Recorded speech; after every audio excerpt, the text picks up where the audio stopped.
Agreed. Okay, so I think everybody that we have is here. And it is 6:01. So I know I let the mayor in, so I think we're in good shape.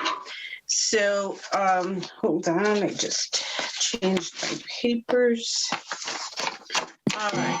So I'm going to ask for a roll call to start this meeting. Jonathan?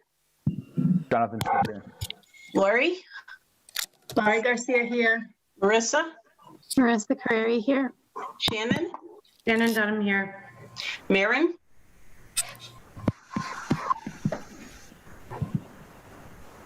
Sorry, Maren Goldstein here. And Mayor LaChapelle? Mayor LaChapelle here. And Cynthia Kwasinski here. So welcome. This is the February 23rd school committee meeting. And we just found out that there was a couple of little glitches in how it got posted on the main website. So apologies. And it looks like quite a few people were able to make it. So I'm glad for that. So do we have announcements, Dr. Leclerc? We do. I have quite a few, so let me just get through them. Classes resumed this week for some students, and we're thrilled to report that we have many happy young people attending classes. And I think there have been some pictures posted on Facebook for people. Center Pepin wants to let everyone know that there is a school council meeting this coming Monday, March 1st. And the Center Pepin administration will be offering another session of couch conversations on Thursday, March 11th from 6:30 to 7:30. Principal Jill Pasquini-Torchia and Assistant Principal Andrea McCallum will talk a little bit about, in our social emotional learning team, will welcome families to discuss building resiliency in children. At all of our elementary schools, our music teachers, Mr. Monty and Ms. Cloutier, are excited to offer both the 3rd and 4th grade students an opportunity to sing in a video with the song This Little Light of Mine for the Children's Advocacy Center of Hampshire County, who is kicking off in April an awareness event and has requested Easthampton students create a music video to promote the Luminary event in April. White Brook administration will be doing a parent forum for families on Wednesday, March 3rd from 6 to 7 p.m. to discuss a return to school plan and procedures. At the high school, school administration will hold Zoom town hall sessions for all caregivers and students. Last names A through L will be Wednesday, the 24th of February from 6:30 to 7:30. Last names M through Z will be Thursday, the 25th from 5:30 to 6:30. Easthampton High School is also inviting all 9th grade students and caregivers to come for in-person tours and orientation sessions during the week of March 1st. And that will be scheduled out alphabetically. You can check the high school for more information on that. Help Easthampton Act locally. It's called Heal Easthampton, is a website funded by the Easthampton Learning Foundation, ELF, to connect Easthampton families in the community with district resources. The page centralizes information regarding food access, internet access, technology support, mental health support, and COVID-19 information in many languages. It also includes contact information for people and organizations that can provide additional assistance during this time. It will go live this week. I think it will be ready to go live tomorrow. And the public web address will be www.healeasthampton, HEAL, easthampton.com. And we'll do a presentation on that in an upcoming meeting. Finally, I'll be hosting a virtual town hall this Thursday evening to discuss COVID questions and our return to school for parents and caregivers. It's an interactive question and answer opportunity. The meeting will be recorded for any families that are unable to attend. You'll be able to find information on the district website under the COVID tab. And that is all for now. Thank you. Mhm. Marissa, do we have correspondence? Yes, we do. So I've organized these by content.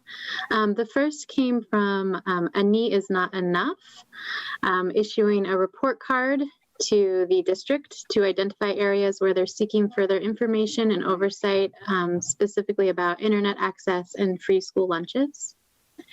And then additionally, we had a set of correspondence that all was requesting that we reconsider the school committee's previous vote on the girls and boys basketball season, requesting that we approve the fall 2 season for these teams.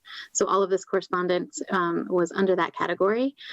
Kristen Downey, writing as a parent of 2 daughters in the district. Meg Cullenbach, writing as a parent and mental health professional at a pediatric practice. And that correspondence also included a petition signed by 628 people in support of the vote, or of a reconsideration of the vote, I should say. Matthew Morse, writing as a parent. Jeremy Raposa, writing as a professional engineer for mechanical engineering and a parent.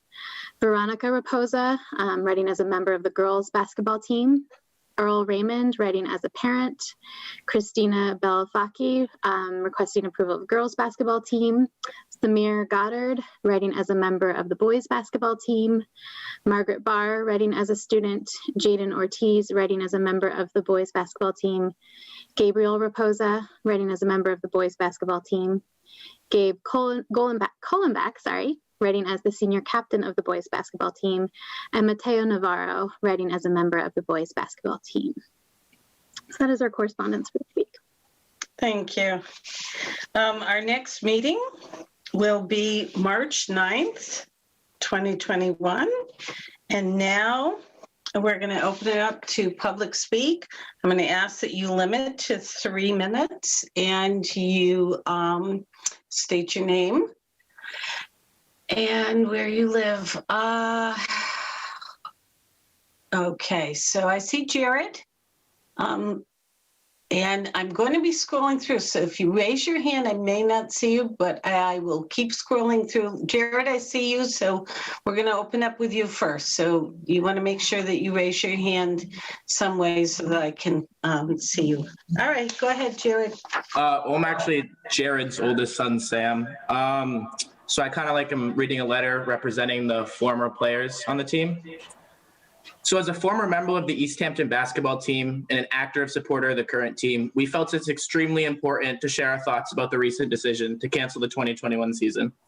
For many of us, basketball was more than a sport. It was an outlet, a place where we could come together and forget the many stresses and troubles of our day-to-day life.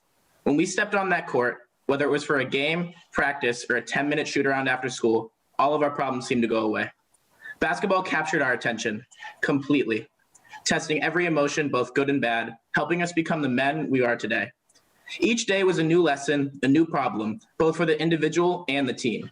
Without a shadow of a doubt, each player that stepped foot on the Easthampton basketball court left a better person, more equipped to tackle the challenges of life. We ask that you do not take away this opportunity for these young men to grow and flourish into the people Easthampton High aims to produce. We ask that each of you reading this letter to think back to a time in your life where you were given some opportunity to work exceptionally hard for something that made you not only put in a lot of time, but required real sacrifice and true dedication. We want you now to imagine that opportunity, whatever it may be, being taken away from you. The reality of this situation is, for the seniors on the team, this season is their last chance to play a high school sport. No matter how bad they feel, how hard they wish, or how hard they try, after this year, they will never be able to play a high school sport again. This season is some players' last chance to showcase their extreme dedication to their craft and validate all their hard work and time they've put in. We understand that during this pandemic, issues and concerns have arisen that extend beyond school and sports. We can only imagine the many layers and various factors that were taken into account in order to make your decision. With that being said, we are sure that you can understand the frustration of many players around this decision.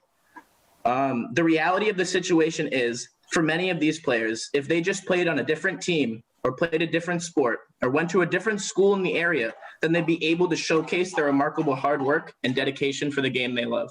We ask that you please reconsider your decision. Thank you very much. Okay. So Gabe?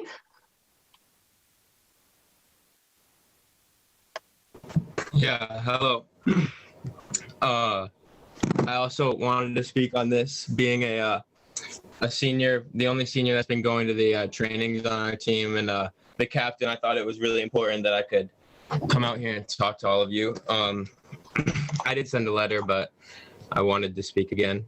My name is Gabe Collenbach, and I'm a senior captain on the EHS basketball team. Like I said in my letter to you all, me and my teammates are very upset with your decision, and I especially am, given this is my last season. I really hope you all listen to this with an open mind, because when I sent an email regarding the decision, the response I received pretty much said that our COVID team didn't approve games, and that's the end of it. But with that answer, none of our questions have been answered, and it still doesn't make sense to any of us. All my points about the mental health of students and the impact I want to leave with the season were disregarded. What we have been allowed to do does not really allow us to have a team atmosphere. Don't get me wrong, I'm very grateful that you allowed us to play and that we are able to play right now. We'll practice. But the distance practicing with no contact just kind of continues this isolation we're all feeling, because life still isn't the same. And it erases a lot of the bonding and family aspects of the basketball team that we all love so much, and would also really help everyone right now. These times are hard for all of us, and anyone that has played on a team before knows how much it can help. A team supports you, helps you, and makes us feel valued and makes us feel that we have a purpose. Medical professionals and COVID teams from all around, locally and nationally, have found ways to allow play and make basketball safe. So it isn't clear to us why we can't. What makes our COVID team so much different that they can't approve play while towns in the same situation that we are can? Also, you approve football to be played, which has more guaranteed contact than basketball. You allow us to practice inside, so clearly being indoors isn't holding it back. And football is allowed to play, so contact doesn't restrict play either. This is why we don't understand the decision. 10 players competing in a gym with a mask on, with no spectators, cannot be more of a risk than full contact football. And towns around us have proved that basketball can work, given that games have been going on every week and they're live streamed and we can all only just sit back and watch them. Earlier today, I read a 10-page PDF with rules and modifications that the MIA specifically put out to make basketball safe and make games possible all around the state. They put this out for a reason, and our program is 100% dedicated enough to follow all rules with no problem. And I can promise you that we just want to play. I hope you can reconsider your decision, and thank you for your time. Thank you. Linda B? Okay, go ahead. Well, actually, tonight it's Dan B, not Linda B. So, my name is Dan Broadhurst. I live in Easthampton. My daughter is a member of the class of 2021. When she became a senior, she was on top of the world. All of her and her classmates' hard work had finally paid off.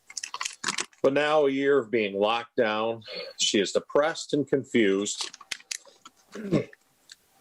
left wondering why, with all the positive data out there, our schools are still in lockdown and need to be opened up. Nationally, high school-aged children are suffering. Depression is up 75%. 1 of 4 students have had suicidal thoughts. Locally, your continual failures on this handling of this situation is causing more damage to our students than any virus ever will. On January 17th, Principal Evans had an article in the Gazette. He mentioned excused absences. The fall of 2019, there was roughly 200. The fall of 2020, there was 1,000. Students failing at least one class in 2019 was at 6%. Now that number is up to 16%. And all this over a virus with a 99.997 survival rate in high school age students.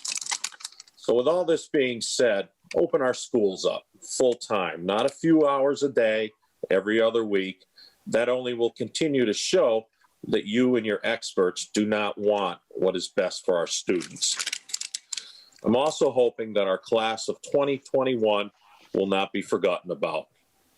I hope you're not going to simply put their diplomas in the mail, and that is nothing more to them than a slap in the face.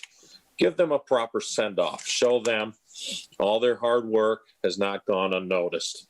Give them what they deserve and have worked so hard for, a proper graduation that they will remember for years to come. Thank you. Thank you. Matt M.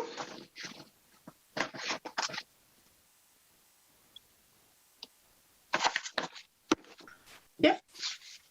Hi, guys. So I sent you the letter already due to the 3-minute here. I'm going to try to cut it down a little bit. I just wanted to talk a little bit about my daughter. She's a sophomore at Easthampton High School in the sport she plays. I'm going to skip the first couple paragraphs, but without question, my daughter's passion is basketball. She spends countless hours in the gym with her personal basketball trainers, her multiple teams, or just by herself trying to better herself. She has set personal goals when it comes to her high school career, and she has intentions to play basketball in college. She made the varsity team as a freshman and helped the Eagles to the playoffs for the first time in many years. She was selected to the All-Western Mass team and also selected to the Hampshire Gazette All-Star team. For these reasons and so much more, it is important that you allow the basketball season to advance starting in March. It's important to note that Lauren and other students have already been participating in basketball competitively since last March. She has also been playing with a team called B2L Basketball at a Waltham, Mass. Ever since Easthampton has denied their students the opportunity to play. I'm not sure why the rules are different for Easthampton than they are for the rest of the entire state. She has played roughly 20 games against 15 different cities throughout this state since November of 2020, all with 0 cases reported among any players, coaches, or staff. This is because of the rigorous protocols put in place by the Governor's Advisory Council. And I know we can do the same here in Easthampton. Effective August 17, 2020, the Baker administration released a workplace safety and reopening plan. The plan was approved by the Governor's Reopening Advisory Board. This board consists of 19 members. One of them is the Commissioner of the Mass Department of Public Health, and also this board includes 4 medical doctors. This reopening plan states as follows. Phase 3, Step 1, Level 3 competitions, inter-team games, meets, matches, races, etc. can be played by higher risk sports as long as minimum modifications of play are set. As of today, minimum modifications have been established by the MIAA, which has a 21-member board consisting of athletic directors, principals, and superintendents. The MIAA has also added a COVID task force, which includes athletic directors, principals, an employee from the Department of Elementary and Secondary Education, and again, a medical doctor. With all due respect, there are no medical doctors on the Easthampton School Committee. Kids are playing basketball all around our entire state and are doing so per the governor's orders and MIA modifications, with direct input from epidemiologists and medical doctors. Easthampton should be no different, especially because we are currently in the yellow. And even Williston is playing basketball 2 blocks away from the high school. The one last suggestion that I would like to talk about is if you do still have reservations about letting the students play, you have the power to allow basketball to be played, but only allow it without spectators, if you so choose. I have recently been to a few tournaments, a few of which don't allow spectators. My suggestion would be to have a dedicated person to live stream the games on a mobile device for spectators to watch at home. I would not only volunteer my time and effort for this task, but I would also donate money to purchase any equipment needed to make this possible. I am begging you to consider a vote tonight to allow not only my daughter, begging you tonight to vote to allow not only my daughter to play, but all of the young boys and girls to participate in the upcoming Fall 2 season, which includes basketball. These kids are already practicing together and also getting COVID tested weekly. Only those students who test negative are participating, which is a great start. We have an opportunity to allow a little piece of normalcy to our students' lives during these uncertain times, all while being safe. Please vote yes tonight and allow our students to play basketball. Not doing so would be a great disservice to our kids and our community. Thank you for your time. Thank you. Mateo? Hello, my name is Mateo Navarro. I'm a sophomore and I've played on the high school basketball team last year, and I was hoping to play this year. And I would just like to kindly ask for all of your reconsideration to allow the boys and girls basketball to move on to safe competitive season. Basketball is more than a game to all of us players, and anyone who has played a high school sport knows how much it can mean to them. It improves our mental health, and with the remote classes that we're going through now, it puts a lot of stress on them. Mateo? Hold on for a minute. Mateo, can you hear me? Seniors' last chance to play. Yeah, I can.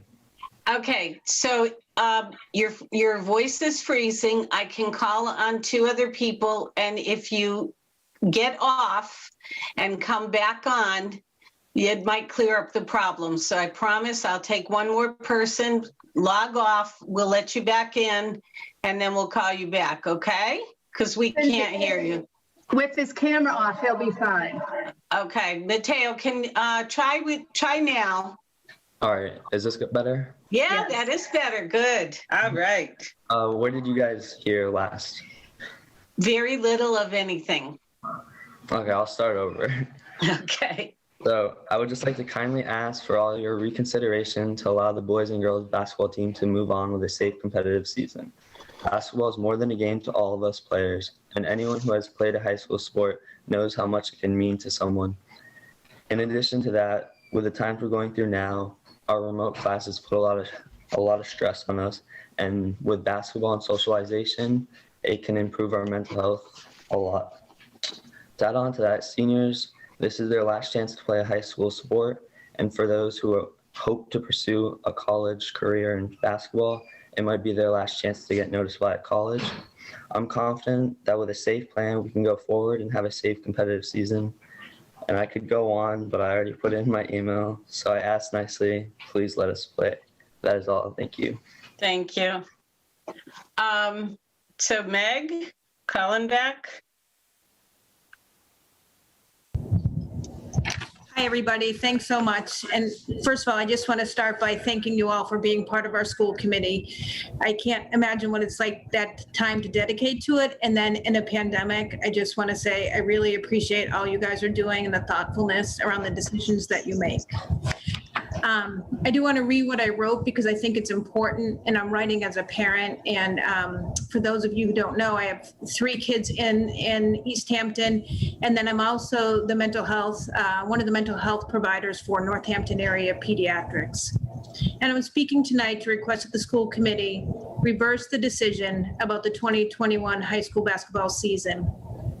There are many schools and districts that have determined that basketball is a sport that can be played using COVID guidelines and rule modification. Basketball should fall in line with the school board's past decision to let other sports play in the district. The MIAA has been working to create COVID modifications and rules to the game of basketball in order to promote safer play. I would like to see the school committee shift its conversation from not if basketball can play, but to how basketball can play this season in Easthampton. The decision of whether or not high school students play basketball is a decision of risk, but the state has already done the work and research to help decrease COVID risk. We have tracing, contact tracing, masking, distancing, testing, and now immunizations going on regularly in the community. The risks that I don't believe the school committee is weighing is the mental health risk when athletes are not allowed to play. I have a senior who has built his identity around basketball his 4 years at EHS. And it's not about the points he scores, but rather about his connection, leading his peers, tutoring younger students in math so they can play, bringing morale up when they are down, inspiring teammates to work hard even when times are tough. And times are tough, and they're working hard to try to play. It is how he's given back to his community, and you have teams of athletes who want to continue to give back to their community if you let them. As a mental health professional at a pediatric practice, I work with hundreds of children and adolescents each year. I know firsthand how lives have been turned upside down and our young population are more depressed, socially isolated, and anxious than ever before. It is our job to help them in safe ways. Our basketball players watch other athletes in town play, and a state committee has determined guidelines and restrictions so they can play. So I want the committee to ask themselves, why not basketball? Basketball players need to play too. They need to continue their development as student athletes and leaders in the school. I'm looking forward to the moment, hopefully this winter, in my living room, cheering on our basketball teams, feeling school pride, and seeing greater wholeness in these students, even in these difficult COVID times. Thank you guys for your time. Thank you. Rena? Hello. My name is Rena Damon. I'm a junior at Easthampton High School, and I'm really looking forward to the return to the school in a couple of weeks. It's important to me to see my teachers and friends in person. I'm also a student athlete, and I've played volleyball and basketball since my freshman year at EHS. And being a part of a team and representing EHS has been an important part of my high school experience, and one that I hope to continue this year. I am here tonight in support of the Fall 2 girls and basketball season. We have been practicing within the guidelines, and we all have weekly conducted testing on our own time. In addition, this is voluntary, and I respect the choices of my teammates and others. I'm asking you to reconsider and give those of us who wish to play a chance. Thank you. Thank you. Mike Gallagher?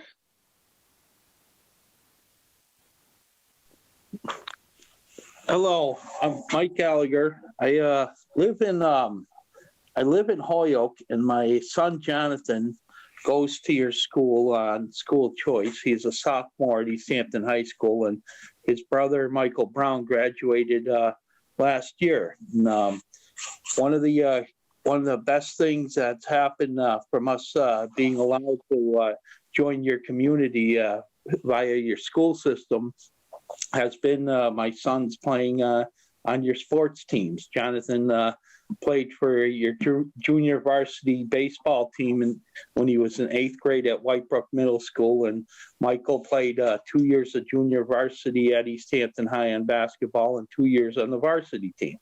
And it is your sports system and your community has been a great benefit to us, and we really want to see it ongoing and continue. Jonathan is really a kid that needs to expend the energy, and he needs the socialization that comes with playing the sports with his teammates. He's made a lot of friends in Easthampton as a result of playing sports there. And I'm not going to get into all the details of every reason why it's been safe for other communities in the state guidelines and everything, because many before me have already stated that.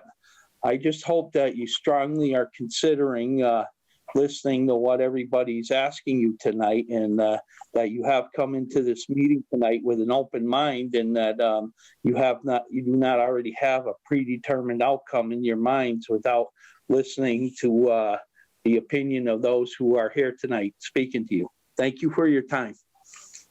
Thank you. Jaden?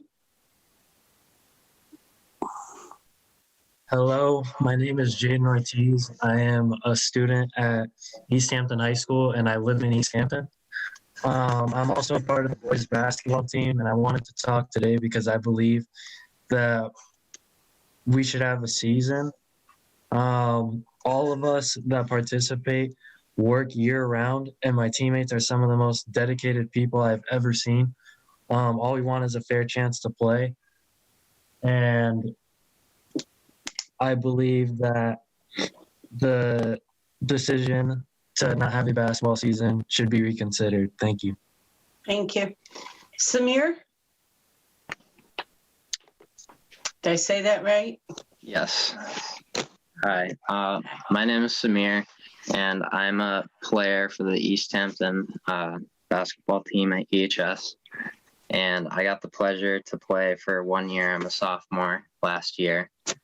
And I would kindly ask for you guys to please reconsider your decision to not have a season, because for about 4 or 5 years, basketball has been my favorite sport. It's brought me nothing but happiness, nothing but confidence, and it's honestly made me a better person. And playing with my teammates gives me a certain kind of happiness that I've honestly never felt. And all of my coaches that I've ever have been the most supportive people.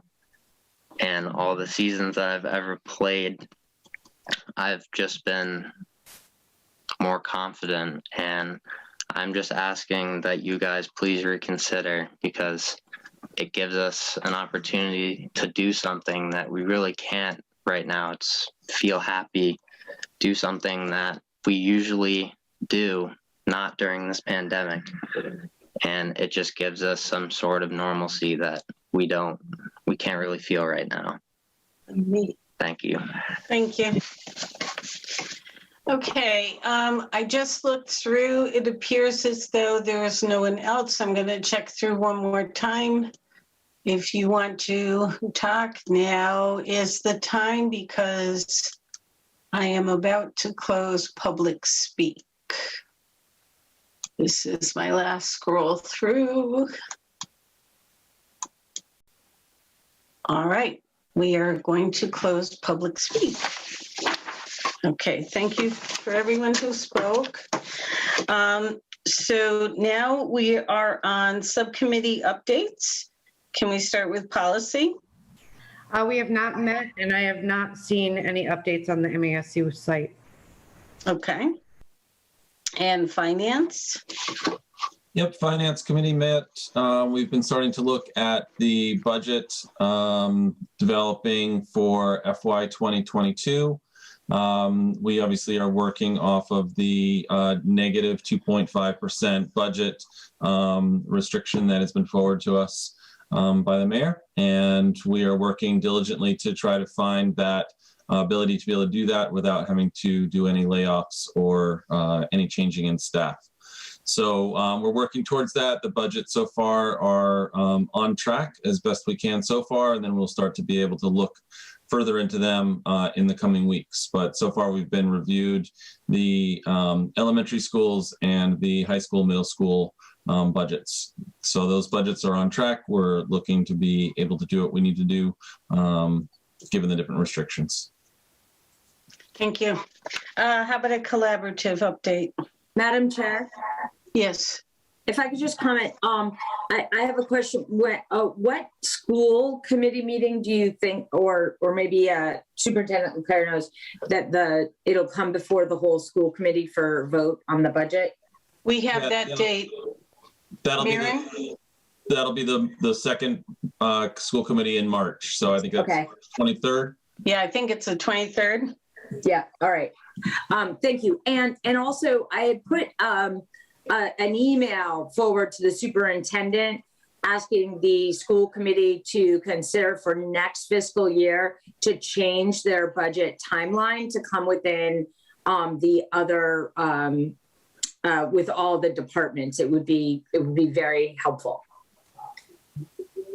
Could you say that one more time? You've asked. So yeah. So I just wanted to I've asked Superintendent Leclerc to recalibrate the school budget process and final vote, so it falls in line with the rest of the departments. And she just gave me a thumbs up. So thank you. Okay, thank you.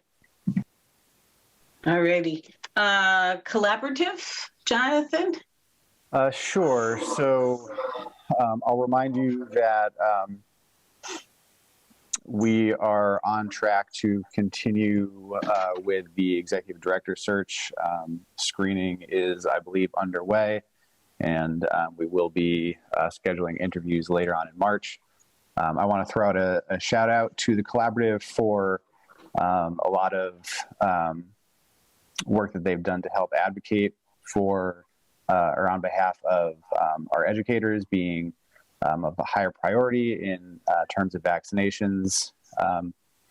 And I guess I would just hearing, many of the comments and concerns regarding students' health.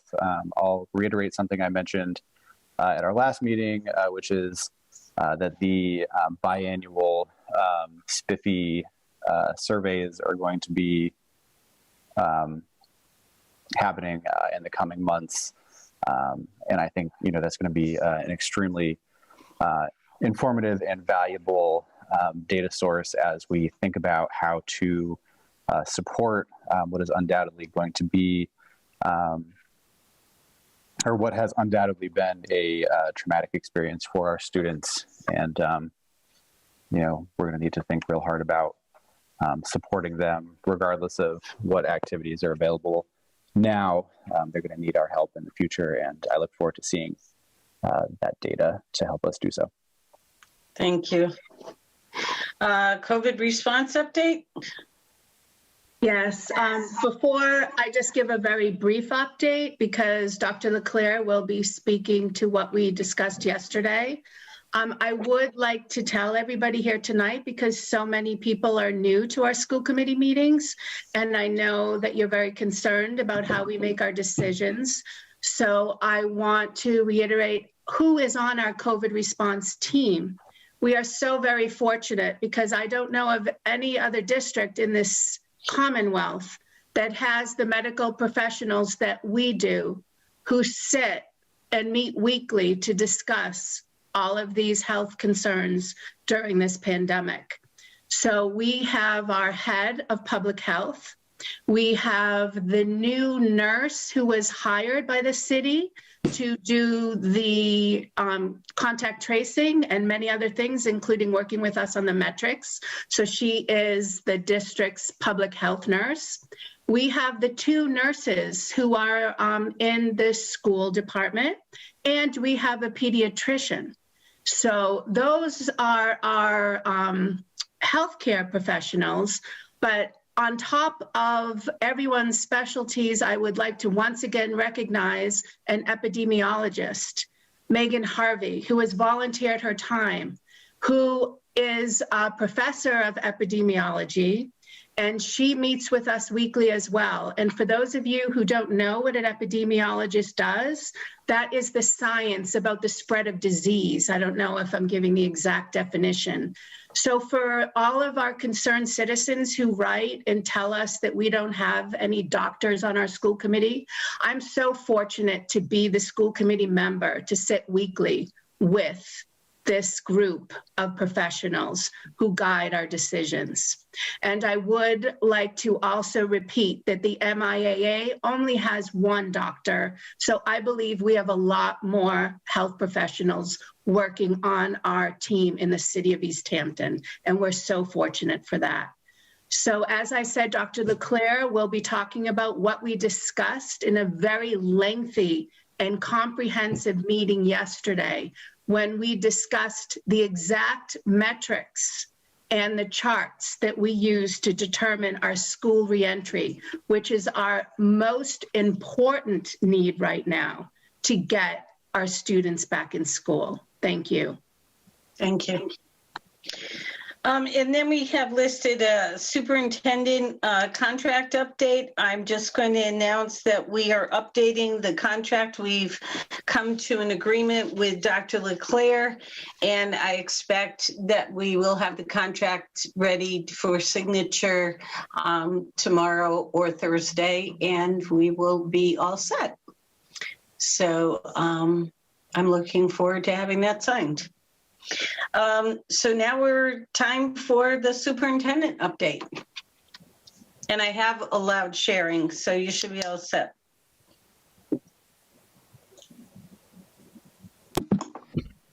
Thank you. Let me just start my slideshow. Can you see my screen? Mm-hmm. Yes. Okay. So tonight I have been asked to give an update on several areas. So I've just put one presentation together that will encompass all of the items under my section.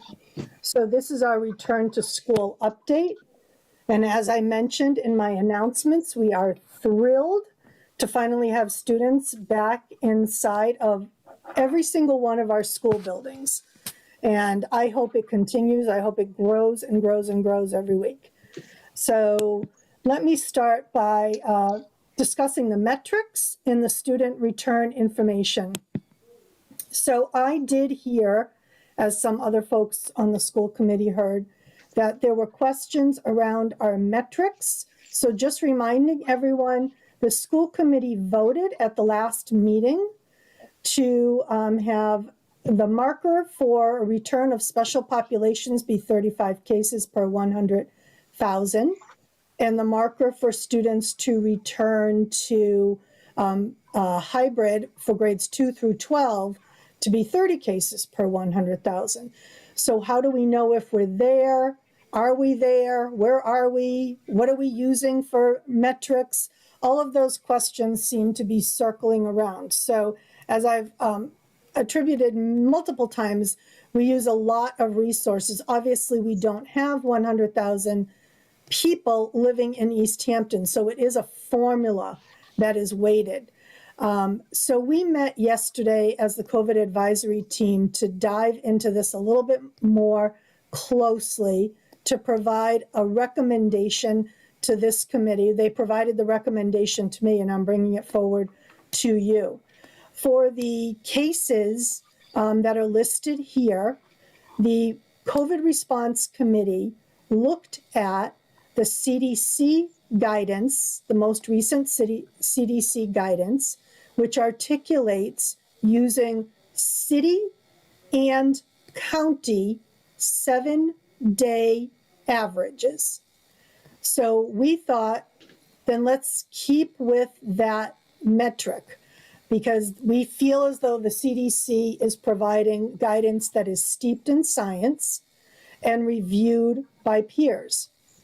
So the COVID response team wanted to move to Clark City website, and we will link it on our school district website, and they will provide the 7-day average for the city, and they will provide the 7-day average for the county. And so the medical professionals that know where to pull that data and how to cull it into the formula will do that for us, and we will provide a link to that so that members of our school community can see that information on a weekly basis. They can see it in real time.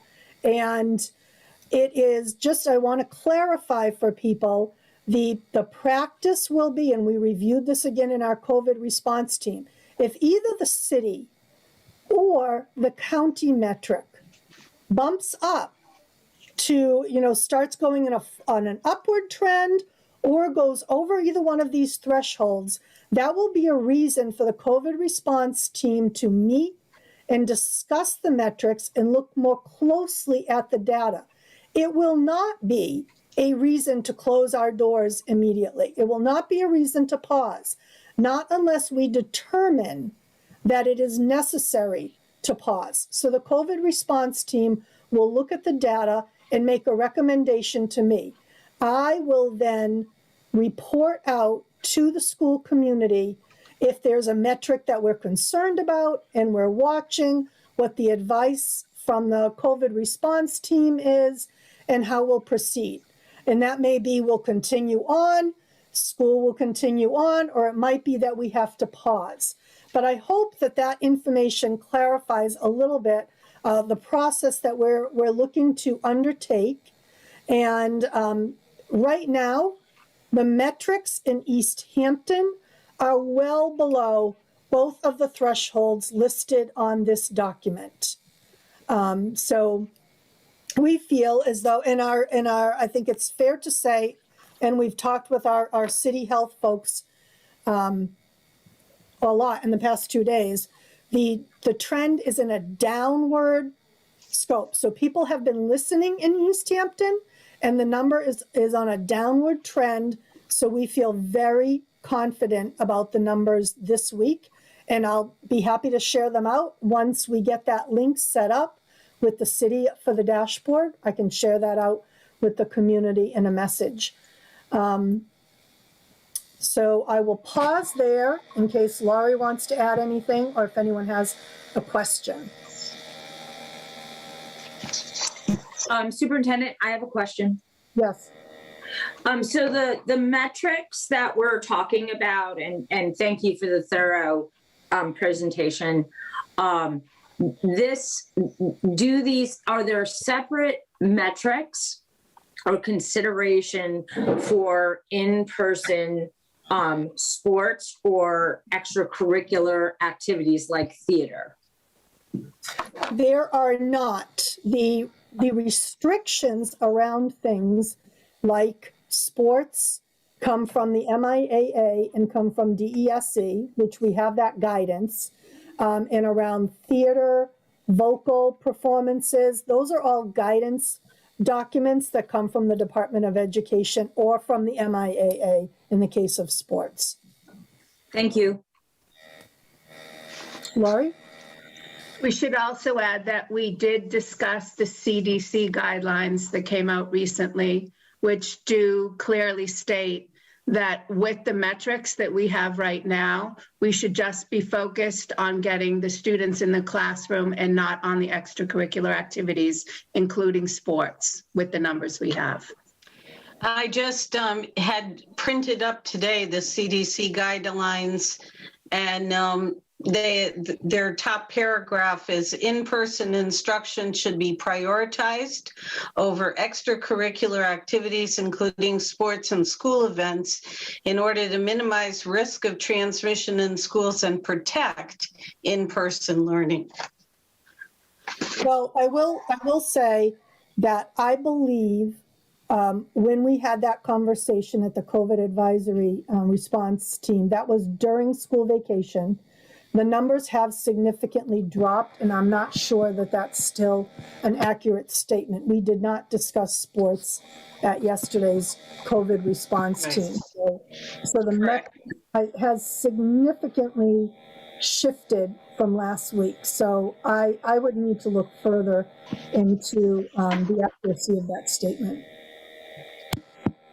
Right, but not the CDC guideline recommendation.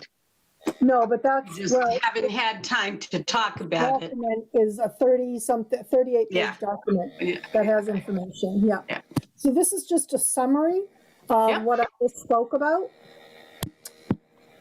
Student numbers. I wanted to share out with you what's happening in our schools right now. So group one. Dr. LeClaire, did you just skip a slide though? Because there was more information right there. That's just a summary of what I just spoke to you about. Okay, got it. Yeah. Sorry. That's okay. So group one, I'm defining here as the students that are in our buildings now today. Our pre-K, K1, special populations, our special programs, and our ELs and our remote learning centers. We have 213 students currently in the district in person hybrid and 94 remote of that group. Group two, I'm defining as grades 2 through 12, which are projected to start on March 8th. As of yesterday, when I was putting the numbers in this slide, we had 628 students ready to come back in hybrid, 262 students remote, and we're still waiting to hear from 195 families in the district. So the admin assistants and various folks in the schools are leaving phone messages with families that we have not heard from either way. Either they're doing remote or hybrid. Okay. Transportation guidance. So new transportation guidance came out prior to the school vacation. Revisions were made to the original guidance that was set last summer based on data that demonstrates a significant air exchange on moving school buses with open windows. So to bring everyone back, to our school classrooms, we're aiming for at least a 4 air exchange per hour rate. And school buses are demonstrated to have 21 to 43 air exchanges per hour. So that is one of the reasons that the guidance has been lifted, and as well as the proven effectiveness of masking. So I am coming to you tonight to talk a little bit about transportation, because we're building our schedule for our students to return. We know that ventilation is important, and buses will be required to keep windows open at least 2 inches. In adverse weather conditions, every other window can be opened. And districts need to plan for rain by, keeping students they can put something up, but they're still going to be getting wet probably. And this will go with the messaging. I think I started it in one of the messages I sent to families. Be prepared for open windows on school buses and in classrooms. Send your students to school dressed warmly. They can wear a hat if they need to. This is all information that our administrators will be advocating for with families. For our plan, these are some of the things that are in process or we've already done. Surveying our ridership, modifying onboarding, pickup and drop-off protocols. There'll be seat assignments, health and safety protocols around masking, distancing, hygiene, etc. And all of these things are things that we have a plan for, that the bus company has a plan for. Our bus company works with other communities in the area that have been in school, so they are quite adapted to the procedures that we're going to be putting in place. We will have a process for putting students on a bus. They're not going to be able to sit wherever they want. We'll load up from the back going forward. And then students will exit from the front off the bus to the back so that we can keep the flow moving correctly. So these are all strategies that are going to be put in place. Now, we talked about this at the COVID response team yesterday with the expertise that we have in that group. We know that the old regulation from last summer was for a bus the size of our school district buses, where we normally fit 65 students on a bus. The original guidance last summer would restrict us to 21 students per bus. So that's about 1/3 of the bus could be filled. So we're looking for some flexibility around how many students we can put on a bus, and I'll get to that in a few minutes. We also talked with the COVID response team about flexibility with staggered schedules. For the educators on that committee, they understand that for us to provide a staggered schedule is not feasible. And the reason it's not feasible is because we have, for example, we have some high school teachers that are on our school committee right now. You have blocks in your day, or you have periods in your day. And if students arrive at 7:45 a.m. and then another group of students doesn't arrive for a half hour or 40 minutes, then that shifts your whole lesson. And then if on the other end, you have students that are departing at one time, and then another group of students departs at another time, when are teachers going to take their lunch? When are they going to take their prep? Because the way our schedule is structured, teachers have classes remotely in the afternoon. So they have to immediately rejigger to an afternoon schedule that's remote because of this half-day plan that we have. And the committee agreed yesterday that it was not their recommendation to stagger the schedule. They did understand that windows need to be open, and they advocate for that. So here are some of the things that we're looking for some clarity on this evening. And these are generated from some comments from the school committee in the past. So we're really trying to clarify as we build our bus schedule. Now, I think everyone here knows, we've discussed previously, we're legally obligated to transport students that live over 2 miles in grades K through 6. That's the state law. Okay, in Easthampton, our policy is to do a little bit more than that. So one of the questions, or one of the areas that we need clarification is, are we returning to the current school committee policy around transportation with mileage guidelines and fill the bus language? To remind everyone, the school committee policy says that we will transport K through 6 students above 1.5 miles and any student in grades 7 through 12 above 2 miles. And we would fill the bus by lowering mileage only with excess capacity. Well, we know that at this point in time, based on only having 1/3 capacity on a bus, we will never reach a fill the bus point in time, which I think most people understand, but we're getting a lot of calls around that because people are saying to us, well, we've always qualified for fill the bus in the past, and we've been coming to Easthampton schools for years. So I want to be clear with families about what the expectations are at this point.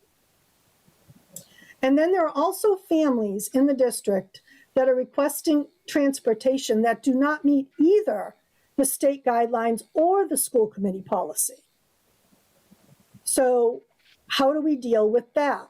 And so I'm looking for clarity on that, because the reality is we're going to have a difficult time getting a limited number of students on buses, because we're going to have so many requests. So we really need to think about being clear in what our practice is. So what I'm really looking for tonight is a recommendation or a guideline from you. And this is what I'm proposing. I would like to have the ability as a school district to put more than 21 students on a bus, but less than 65. I don't want to fill the bus, but I want to do what we can to accommodate those people that are eligible and absolutely need it, because we know that some people are eligible and don't need it. But I really want to meet the needs of those people that are eligible and really need it. And, you know, I don't know if I can even get to the next tier after that. So I'm open to pausing here and hearing some of your concerns. The COVID response team listened to some of these concerns yesterday and agreed that a range somewhere between 35 and 45 students on a bus seemed reasonable to them. And so that is the recommendation that I'm bringing to you tonight to open up the conversation.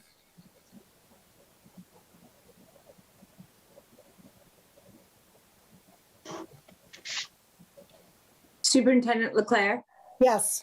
I'll just say that thank you for trying to include as many people as possible, the students and families. We've heard a lot about this. And I'm in agreement with the COVID-19 advisory, school advisory, as well as your proposal to have 35 to 45 students on our buses. Thank you. Thank you.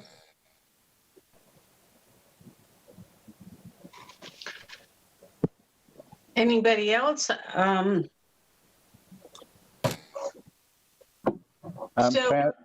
Yeah. I was just going to ask a point of clarification. I believe on a previous slide, Dr. Leclerc, it said this one exactly. So why 1 child per seat per bench? Can you just tell me, does bench refer to, I guess, can you tell me what each bench? side? each side. A bench is both sides? Okay. Yes, Gotcha. but also keep in mind that siblings are allowed to sit together. Mm-hmm. So that increases our ability to add numbers.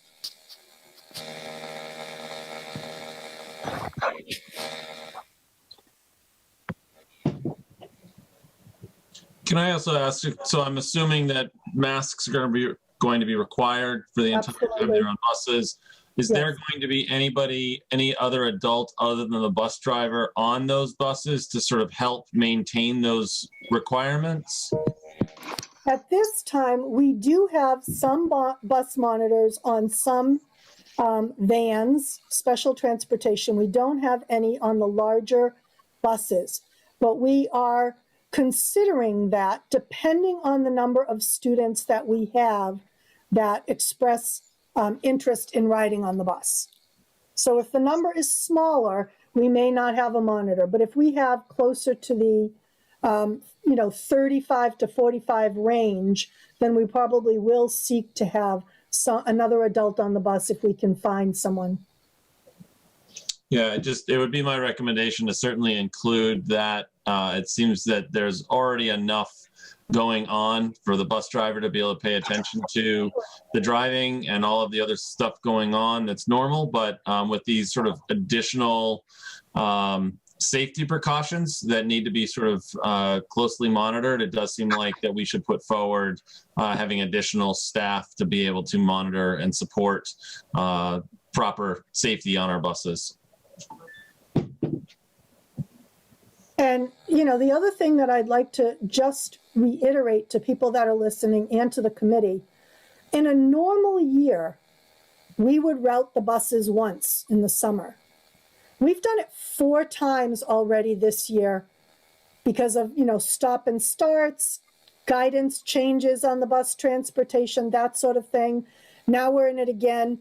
But I want to remind people that this will continuously change as the remainder of the school year goes on, because students that are going to start in remote may change their mind and decide they want to be included in hybrid at some point.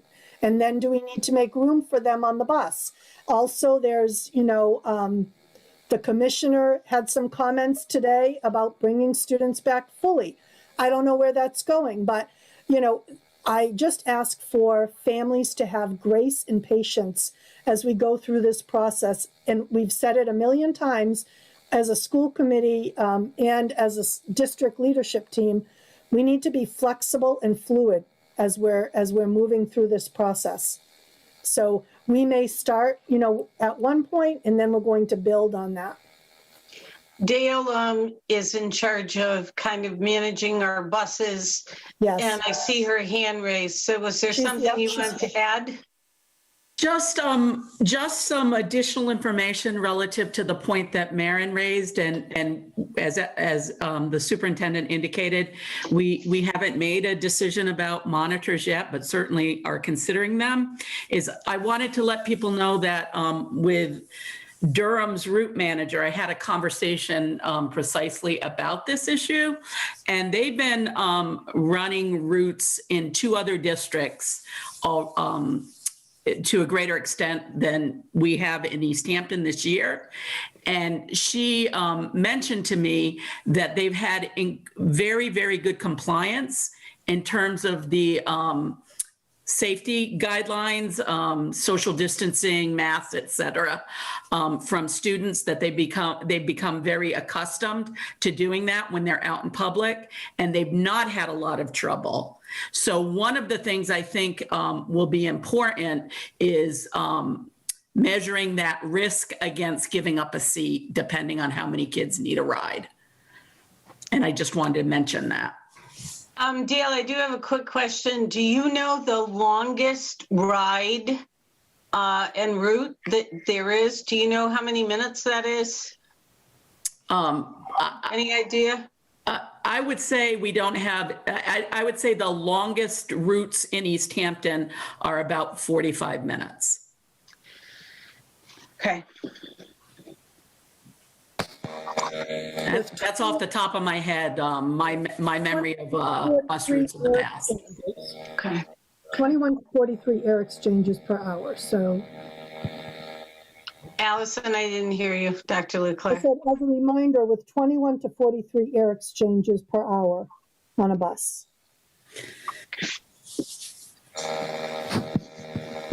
I would also express support for that 45 students on the bus. And then, I'm interested in what we can do for families that don't meet either the state or district guidelines for offering busing. The policy subcommittee has wrestled with this problem for literally years and years, even in non-COVID times. How do we meet the needs of families who struggle to get their kids to school? We've really had trouble coming up with ways that we really could know to be fair and legal. And we have come up with some protocols around allowing families to make appeals to the superintendent and then kind of giving the superintendent discretion to offer seats. I don't know if we have ideas, if we could talk about some ideas for ways to help kids get to the buildings.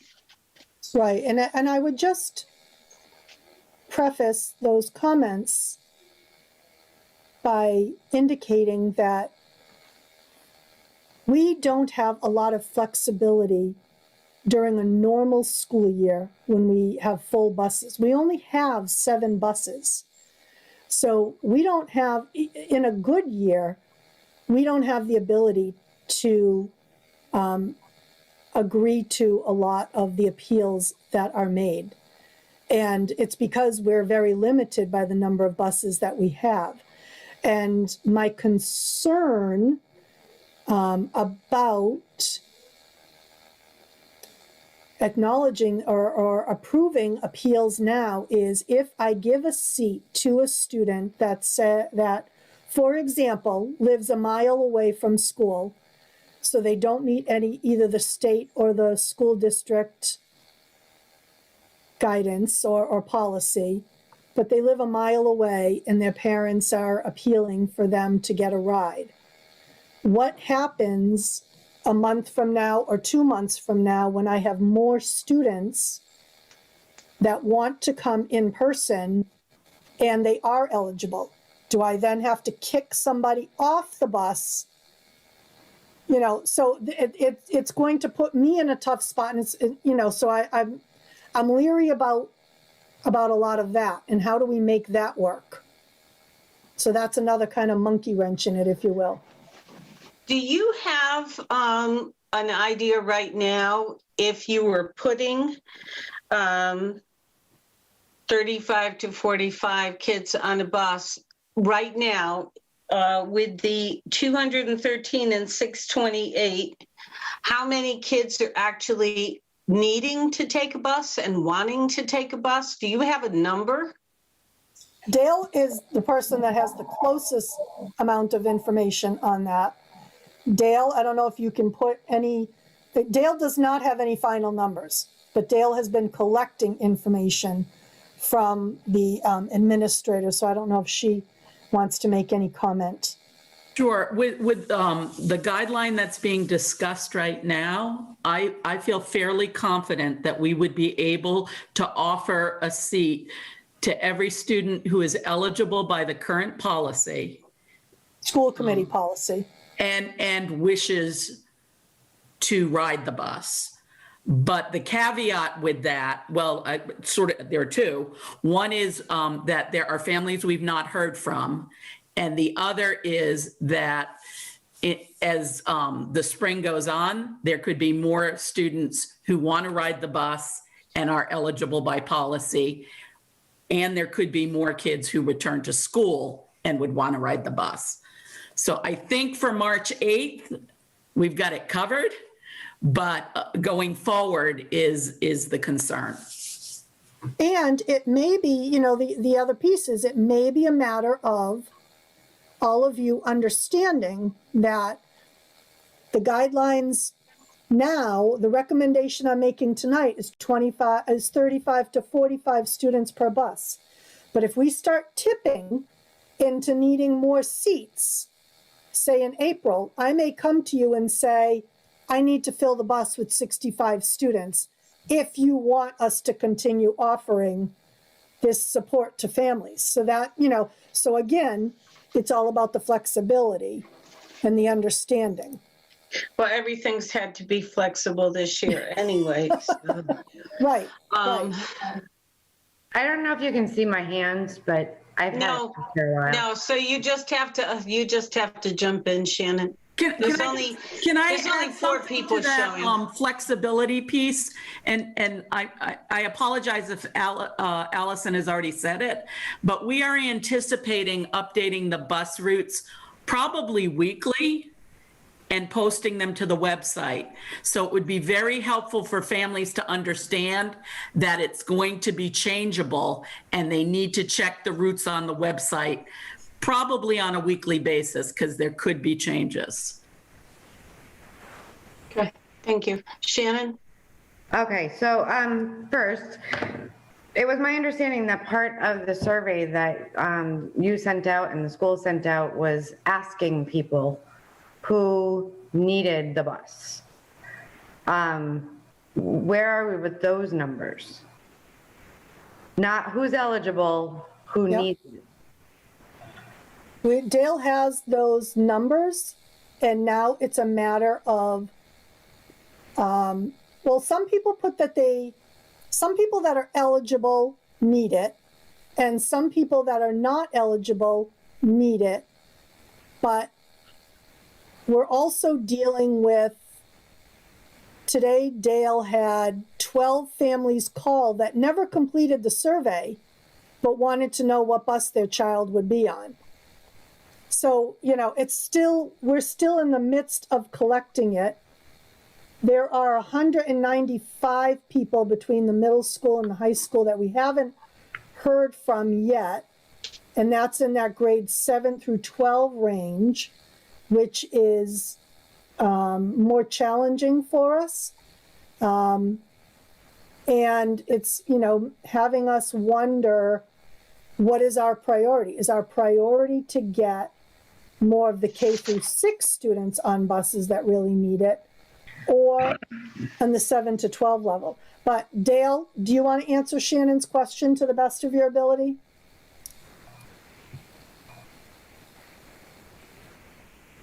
Is Dale still here? I can only see 4 people. He's muted. I'm still here. I was trying to unmute myself. Okay, so sorry. I could speak. I can't give you a number. I could take a look at it tomorrow and actually count it up. But there is a fair number of people who were interested in the bus that do not qualify under the existing policy, which is why this question was posed tonight for consideration.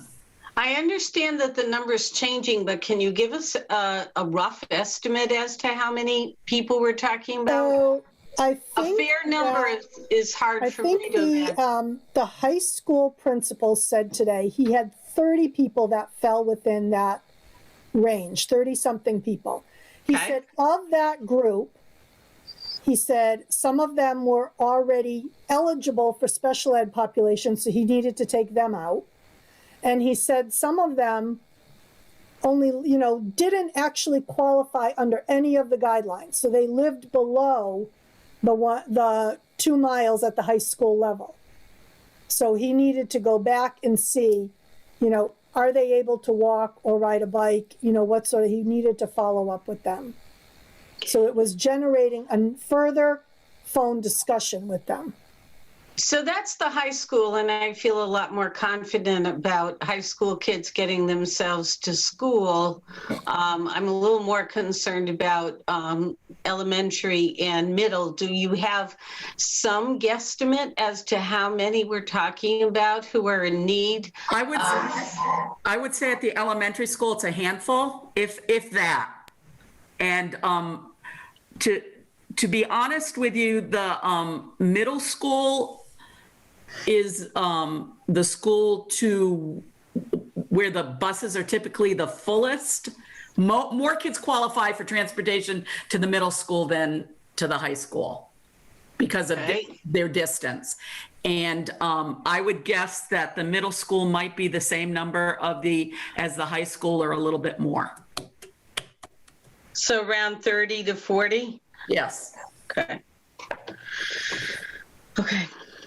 Can I just put a little pin in that comment right there? So I think that that's going to be a really critical piece of information going forward, that if more of our students are qualifying for buses to get to the Whitebrook Middle School, that means that when our new school is open, we're going to need more buses. So if I'm hearing about Hampshire County, Hampshire Regional waiting over a year to be able to get a bus that they've ordered in the past, that means we need to get ready to start ordering a bus so that by the time a year and a half from now, when we have students, a radical more number of students going to that school, we're going to have more buses than we currently have.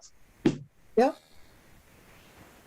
So please make that request. Please put that, whatever we need to do to start looking at increasing the number of buses in Easthampton, we need to start looking at that to be able to make sure that we're on track for that when our school is open. I agree, with an estimate of how many extra buses we're going to need. Yeah. Superintendent Leclerc, I just remember this from past presentations about kids coming back and parents, families making decisions. So if as a parent, I choose my child is going to stay remote, but then I change my mind, when can I change my mind? And when I change my mind, can I get a seat on a bus? That will be a big factor. So we are telling families that you can always change your mind either way. But if you change your mind and decide after March 8th, say you decide you wait a couple weeks and you see things are going well and you want your child to start, you would inform us, and we say at a minimum, we would need 2 weeks to get a plan in place to welcome your child back in. We could need longer than that because it will depend. Transportation will be an issue. Classroom size will be an issue. How many desks can we fit?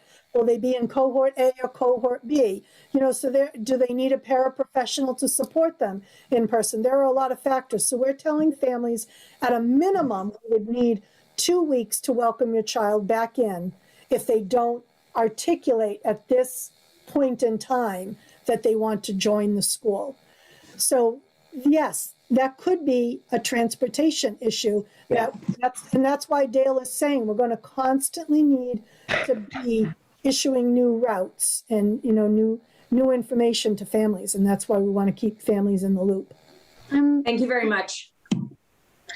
I'm curious about whether, I'm just thinking about, so we developed a district policy that is more generous than the state's required transportation rules.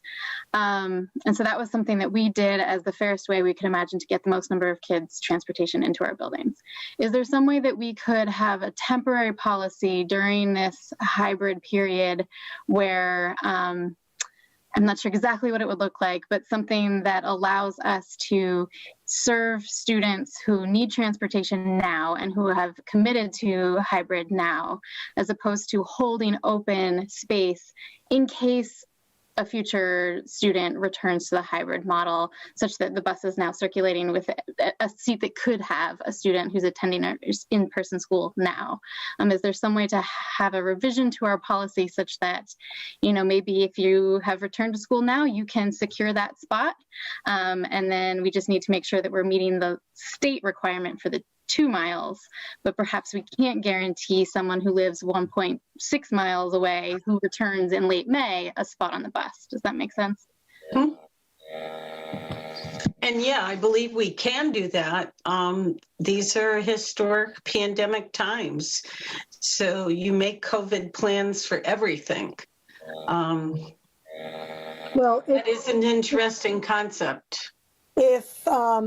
If you'd like, Dale and I can put some language together that would kind of be an addendum to the second bullet that we have here, and maybe setting aside the fill the bus piece for now, and trying to put in what you're looking for, Marissa, and present that to the policy subcommittee for review. Can I weigh in? I'm sorry, I don't know if you see my hand up. Yeah, no, we can't, so just weigh in. So I agree with what Marissa has said. We have spent a lot of time on the busing situation in normal times, never mind the pandemic. So I would like to be flexible and see the students get transportation who need it to the best of our ability with maintaining safety on the buses. And we have to be optimistic. Spring is coming, more people are getting vaccinated, and we hope these numbers are going to go further down and we won't be as hesitant to put more kids on the bus come late spring, maybe when some people are more apt to opt into the hybrid model and get their kids into school. So we have to think about it positively as things are now looking better, and let's get kids to school.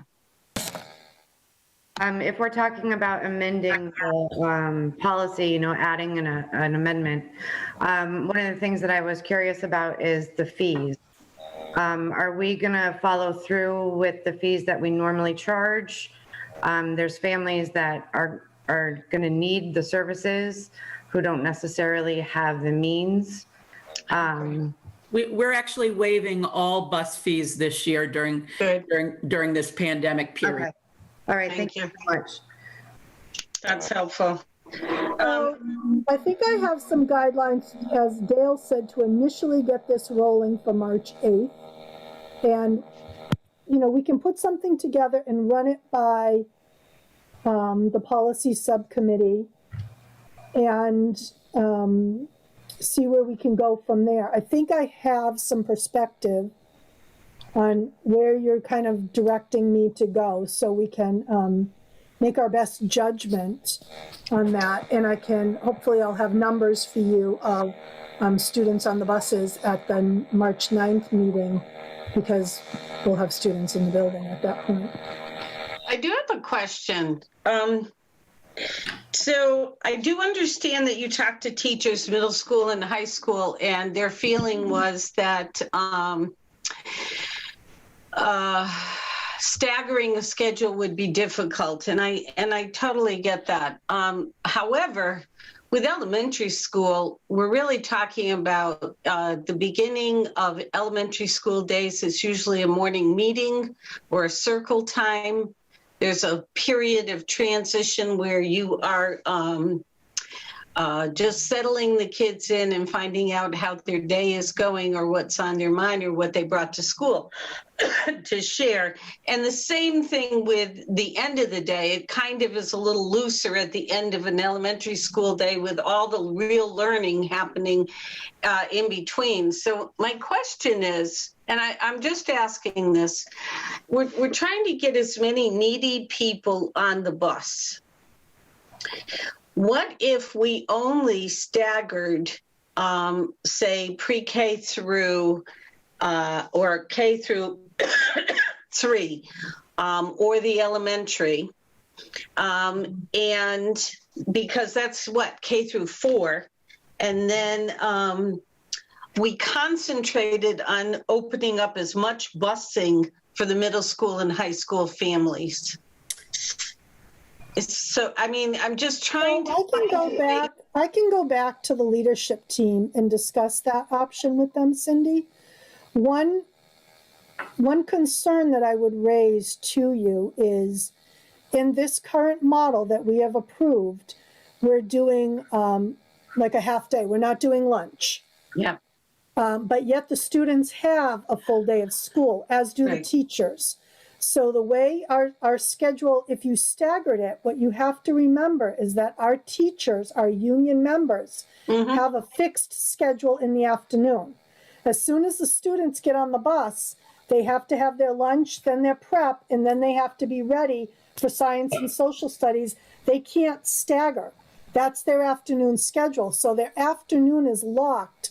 So it's not like they can stagger on either end, on both ends.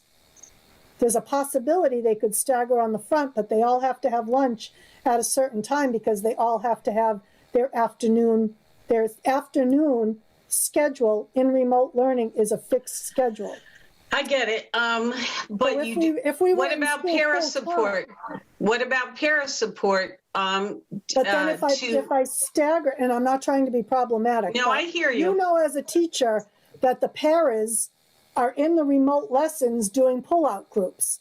So if I pulled them from that to cover a staggered lunch, then I would miss them in the lesson. Okay. The other thing that I just wanted, there were two things that haven't been articulated here that I think are important to know to consider the big picture of all of it. One is that the biggest stressor on our buses is the end of the day rather than the beginning. And that's because we have vocational technical transportation at the same time. So we have buses splitting off to go to CTEC. So we have fewer buses at the end of the day to work with than we do at the beginning of the day. So that's one thing. And that sort of compounds the staggering at the end of the day issue. And the other thing that I don't think I heard articulated here tonight, but did come forward, and this was relative to the younger children, is the hardship on families of having their children on different bus schedules. To have a second grader come in at one time and their fourth grader to come in at another. Well, I was thinking K through 4 would be together on the same schedule, yeah. And it would be middle school and high school that would be, you know, I'm just trying to figure out, there are so many people who are really struggling, who need to work. This is a horrific time. And if we can figure out a way to get more people on a bus, but I'm going to be really honest, I would feel a lot better if we were only going with 30 to 35 kids on a bus. I understand the COVID team is okay with up to 45. That's not my And I hope to not get anyone near there. Yeah. I hope to keep it low. I hope our charge will be to keep it low. And I totally understand that. Yeah. Lori? Thank you, Cindy. Remember, we did discuss it in depth yesterday, and I also was nervous about it, but I was put at ease when Dr. Leclerc explained it. So the numbers do work out, especially because they're going to be facing forward. They're going to be wearing masks, and the numbers will only go up if there are siblings that will be sitting on the same bench. So there aren't going to be lots of kids sitting, nobody's going to be sitting next to each other if they're not in that same family. So the numbers are all variable because of family members. And with the windows open, even though I was concerned about, you know, in inclement weather, are they really going to have the windows open? They'll have to. So parents will just have to, you know, have little raincoats or ponchos for the kids because it could rain in, but the windows have to be kept open. So I'm just going to jump in real quick because Lori, I appreciate you bringing that up because that was one of my questions. I just wanted to be sure that we weren't looking at having multiple students on a seat unless they were siblings, and it sounds like that's not the case. So thank you. Before we move on, I just wanted to throw out one more thing, just kind of in the vein of thinking outside the box, and I have no idea if this would be feasible or not, but thinking to the spring and potential nicer weather with potential more people looking to come into the schools. I know we had success with the walk and bike to school event. I know that was a huge undertaking to make that happen just for 1 or 2 days, but especially as we're thinking about students who are in need of, you know, whose families are unable to get them to school but live within those closer ranges to the schools. I just wonder if we could, you know, if we started to think about it now, if there might be some way to facilitate with some volunteers, some kind of supervised travel, you know, on the bike paths and some, you know, other safe routes outside once it's not so bad out. Jonathan, I love that idea because I was working with the Department of Transportation on having walking trains in our city. And we do have plans to do more of that in the future, but I love that innovative idea to get moving on it quicker And because I know that there were so many parents that were thrilled to help out with our walk and bike to school events, and they were so successful. And our Easthampton Police Department, they were there helping us all along, and I can't thank them enough for what they did to make those events so successful. So it would be a wonderful thing for the community to get on board on our walking trains, bike trains, and get kids to school that way, socially distanced with masks outside. Phenomenal idea, Jonathan. Thank you. Yeah, and I think it's worth reminding people that even if your child qualifies, if there's a way that you can bring your child to school to allow a spot for someone that really needs it, that would be very helpful this year.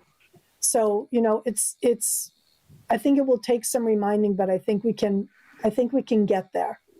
That was actually my next question. Have people actually offered to give up their seats? Yes. So we do have a lot of elementary parents, you know, have they're home with their children. There's a little bit more flexibility. You know, at the high school level, I can understand some of the challenges, particularly if the family is working outside of the home, you know, and the child's home by themselves. They may not have the flexibility. Have you seen the sidewalks around here? Yeah. It's a serious problem. I know. I mean, with my neighbors. I was just going to say, and that part of that is a community responsibility to take care of our sidewalks. All right, I'm going to move on to spring sports. You asked. Hold on. I'm sorry. I didn't think anyone else was talking. I'm sorry. So, I mean, you did ask for us to discuss this. I think that we've discussed it pretty well. I think there was some language that you discussed that you were going to bring back to the policy subcommittee, but it does feel like it's important for us to take an official vote to approve the guidelines of you being able to maximize seating in that 35 to 45 range with all the different guidelines that we've had here. So, Cindy, should we make a motion and move forward with a vote on that, or where do we feel like we are officially for that? I think if you just, you know, kind of give me that direction. Right. I'm not sure. It's an operational thing. I'm not really sure you need to vote on it. My other concern is if we're not meeting until the 9th and we're supposed to be bringing more kids, a substantial amount of children back to school on the 8th, this isn't going to be resolved. Well, this is in regard to the 8th, Shannon. We currently have students in the building and the transportation is already all set for them. Mm-hmm. You know, we've addressed the pre-KK and 1. This is for 2 through 12 to give Dale the guidance to put the parameters around routing the buses that we have available to us. Okay, so what I'm saying is if we're not going to amend the policy until possibly the 9th, because for a first reading, it's kind of, it's a thin line there. So my recommendation is that we don't amend the policy, that we maintain the policy, but we can still take a vote that gives guidance on how to deal with it. And then the follow-up piece that I think you were still looking at and was going to bring to either the policy committee or just straight to this committee is we can look at, as our numbers may increase in April and May, that's when we might need to readjust. And that's the piece that we might want to put some more clarities, sort of rails around what is acceptable for that. But for right now, I think that if we move forward with guidance from this committee to approve a 35 to 45 seat and also let parents know that if you think you're going to want to go back and you think you do fall into that realm of that you will need transportation, that you really need to do, we're going to strongly encourage you to start now and not wait until later to add your student in and have the possibility that we may not have spaces available then. We're going to do the best we can, clearly, but I think it's important for parents to understand that. But I do recommend that we make a vote on this and sort of have that clarity. So just to speak to Shannon real quick, I mean, it sounds like, what Marin is suggesting is we move forward with this guidance now, and it would still, if we're not looking at needing to, like, we're not going to have people deciding to go from remote to hybrid until like April, after, school starts in a hybrid setting in the first place. So I think it would still probably be worthwhile for the policy committee, in my opinion anyways, to meet and discuss it from that standpoint, thinking that that might be enough time. I'd also be willing to make a motion if Wait a minute. Yep. Hold on one second. What I was trying to say was, there's people that don't meet the guidelines that either the state or our own policy. So what I'm saying is, if we're bringing people back on the 8th, we're not meeting until the 9th. Right now, the policy stands as it is, and nobody, unless they meet those guidelines, can get busing. So we need to come up with something now that says, what are we going to do, for the 8th? Yeah, I mean, That's where the policy already is in place for them to be able to reach out to the superintendent and ask for an exemption. And we've already said that's going to be really challenging, but we're going to try to authorize her through this sort of vote to be able to give her the flexibility to do the best she can in determining that. So have you already had some people say, I really need to get on the bus when it starts? And have you been able to grant those exceptions? No, we have not granted anything yet. We've only been taking information in because we have been challenged by wanting to get an idea of how many students we could put on a bus, because there's a big difference between 21 and 65. Yep, 21, yep. Yeah. Okay. Yeah, I was furious with Desi for saying you can fill the bus now, when the CDC is saying we still have to keep social distance. It's just crazy. I don't know. I can tell you specifically at the high school, because Bill Evans texted me. He said 40, and they've been able to decrease the number of surveys that people have not responded to. So he has 370 responses so far, and 40 have asked for transportation, but 12 of those 40 are under the 2 miles. So 12 of those 40 that have asked for transportation are currently not eligible. Okay. I suppose it'd be interesting to hear the counter statistic that says this is the number of kids who are eligible, who have given up their seat, and sort of weighing those kind of directly against each other. And I don't have that tonight. Yeah, I gathered. It's okay. Yeah, I'm fine with a vote for allowing, we've got to get kids on a bus. And really the question is, can we support, are we going to hold at the 21? Or are we going to follow the COVID response team's recommendation that we allow 35 to 45? And I think that really, they have to start planning those bus schedules. And then I do agree with Shannon, we need to continue to figure out if there is some leeway and some help and what we can do going forward. So what I would add to that then is the suggestion that we enact our fill the bus policy such that we fill seats that are available to students who need it, without trying to reserve for students that fall between the 1.5 and 2 mile range who haven't yet elected in-person learning. I agree with you, Marissa.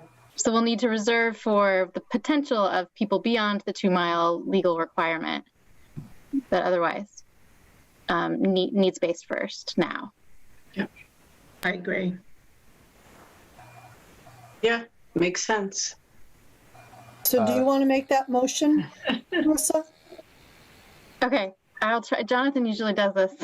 Well, I think what you just said, Marissa, is captured by the policy. So we could sort of say, right, that we're going to maintain adherence to the policy at this moment in time with this first group of kids.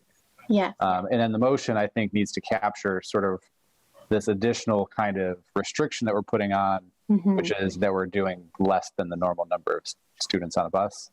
Does that sound reasonable to folks?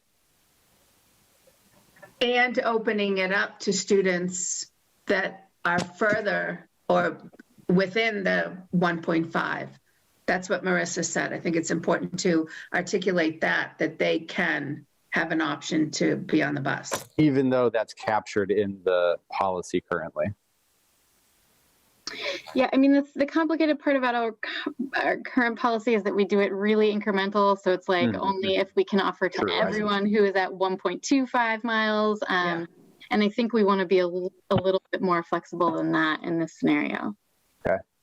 So what we're saying is we don't want to hold a space for someone who's not coming in now, but who qualifies and may be walking and taking a bike come spring if they start coming in. We want to get the people who need it, the bus now. Agreed. Okay. So I would like to make a motion that we allow students onto our bus such that there is up to one student per seat, with an exception for siblings who may ride in a seat together, up to a total of 45 students on the bus, adhering to our current policy and making every possible effort to provide transportation to those students who do not fit the policy as described, but who need transportation to get to school. I second that. That was to go back and listen to the recording. That was done well, and you did it slowly, Jonathan, so that Sue Colby can write that down, because sometimes we put so much stuff in, it gets crazy. So is there any discussion before roll call vote? All right. Can I just say? Yes. Instead of using the word siblings, can we say members of the same household? Good point. Absolutely. Good point. Nice job. That was Bill Evans texting me. So. Same motion as amended. Okay. Get that, Sue? Right. Okay, so, and that was seconded, right? I did. Okay, and I cannot see well, so I'm just going to call Lori. Lori Garcia, aye. Mayor. Mary LaChapelle, aye. Jonathan. Jonathan Schmidt, aye. Shannon. Shannon Dunham, aye. Marissa. Marissa Crary, aye. Maren. Aaron Goldstein, aye. And Cindy Kuzensky, aye. Good. The only follow-up I would ask is that if we can just make sure that this is on our future agendas as well, so that we can be able to revisit it as needed. So we should have a transportation update every single meeting. I agree. Yeah, I mean, I think it'll be part of the COVID update. All right. You hear that, Sue? So I see Mike Gallagher has raised their hand. I have to say we cannot call on the public past public speak. The only reason why we called on Dale Doran is because Dale is our business manager and she's answering questions about bus numbers. So I'm sorry, we can't take anything after public speak closes. So we're going to put a transportation update, Sue Colby, on every agenda going forward so that we always are looking at the subject and maybe tweaking it. And I think we don't necessarily put it under the COVID update. We can put it right after, but I definitely want the word transportation update to be on that part. Okay. Yeah. Thank you. All right, I'll continue on. The next item on the agenda was spring sports. This is directly related to fall 2. These are the numbers that we have for the sports that you have approved at this point. You'll see that Chair has not opened up registration yet, but they did have phone conversations with previous students that participated, and so they anticipate 12 students on cheer. So those numbers look solid right now. I do want to pause here. I know that we've had a lot of feedback around basketball, and we've heard a lot of articulate young men and women tonight and family members. So, you know, I don't know if this committee wants to entertain revisiting that vote. If you recall, it was the recommendation of myself, as well as the athletic director, that we move towards having basketball for girls and boys. So I can move along if you'd like, but I'll pause here in case anyone wants to revisit that. I would like to talk about it if we can, please. One of the comments made tonight by one of the parents I thought was phenomenal, and it really stuck with me.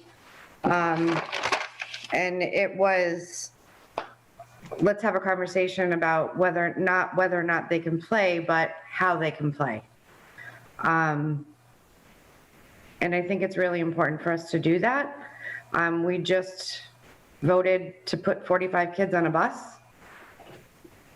They're asking to put 10 kids in a gymnasium on a court together. So I think it's something that we really need to talk about, if at all possible. Can I weigh in? I don't know if you see my hand. So Everybody's just going to have to weigh in because I can't.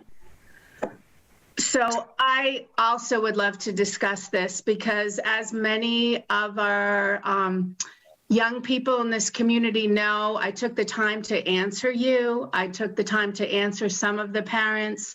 I didn't have time to continue answering all of these heartfelt emails. And we really do understand your frustrations. We do have open minds, and you have to understand the school committee did not take away your right to play normal basketball. This pandemic did. I have to say that initially, I didn't even want teams to be playing inside because of the information I received on the COVID response team and from our epidemiologist. I pay attention to science. Many of you wrote that the local school, Williston, is playing basketball successfully. And I can tell you, as I wrote to many of you, they have only played a few games. Many of the games have been canceled because of the weekly testing that occurs for all of the teams. And there are only a few teams that were in a select pod to be able to play games. It's not like a normal season. And they had to wait to Thursday of every week to see what the test results were. In fact, recently, they had to cancel 11 games because of one positive test in another prep school. I have said all along that I wanted our players to be tested. I got a lot of grief for that. I'm very happy that I said that. I found out only through the COVID response team that there actually was a positive case of one of our players who was playing on a team inside, and they had to quarantine the team. Many people don't know that. And if I had not insisted that we test weekly, we wouldn't have known that, and there would have been a lot more spread. Spread not only in the community, in your families, and that's what we're trying to prevent. We're trying to get students back in school. So I was able to say with recommendation of our COVID response team, you can only play or practice if you're tested weekly. But how could we ever say that to the other teams? So even though you say that these other teams don't have any spread, you don't know that because numbers are still increasing. People are still dying every day in this Commonwealth, in this country, and in the world because of this deadly pandemic. I love sports. I love students. I understand your social emotional needs, but I also understand your need to get back into the classroom. And we cannot do that safely if you are going to be playing games against other teams with asymptomatic players who are not tested weekly.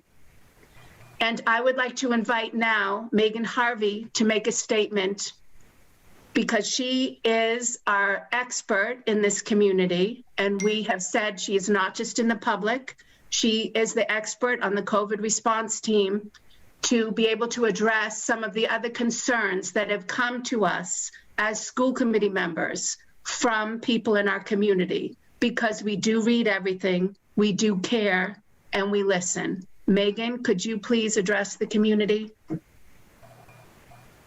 Sure. You actually summed up a lot of what we talked about in our COVID response team meetings in the past several weeks. I think just to summarize, we are all hearing the desperate pleas of not just the students in this district, but all students, that they want to get back to a sense of normalcy and that mental health is suffering. And we recognize that there's a collective trauma that we are all going through.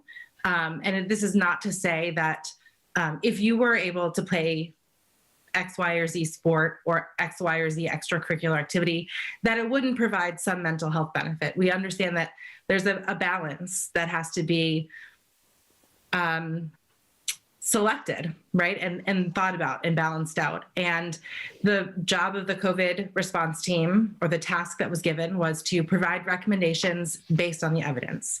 The evidence that we consider is what the MIAA has put forth, what the state of Massachusetts has put forth, what the CDC has recommended, including the most recent guidelines from the CDC, and any other evidence-based, peer-reviewed, documented data that has come out related to school reopenings, sports, extracurricular activities spread among students in the K through 12 range.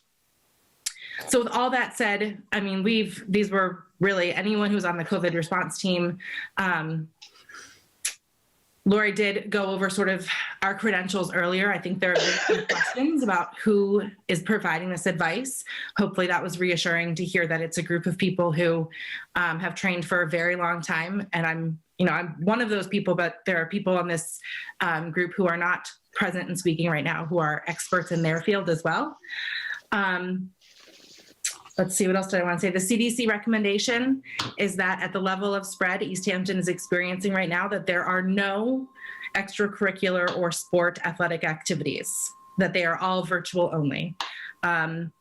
The Easthampton Public School District so far, and the school committee, has voted to be more liberal than the CDC recommends. So again, it's not my personal opinion or the COVID response team's personal opinion that that's what we should be doing. We are translating the data over from the experts who have put it forth. And the experts from the CDC, the premier epidemiology, public health, infectious disease control group in this country have said no sports at this level of spread. We are having some sports. With surveillance testing, they recommend that you could have sports outside only.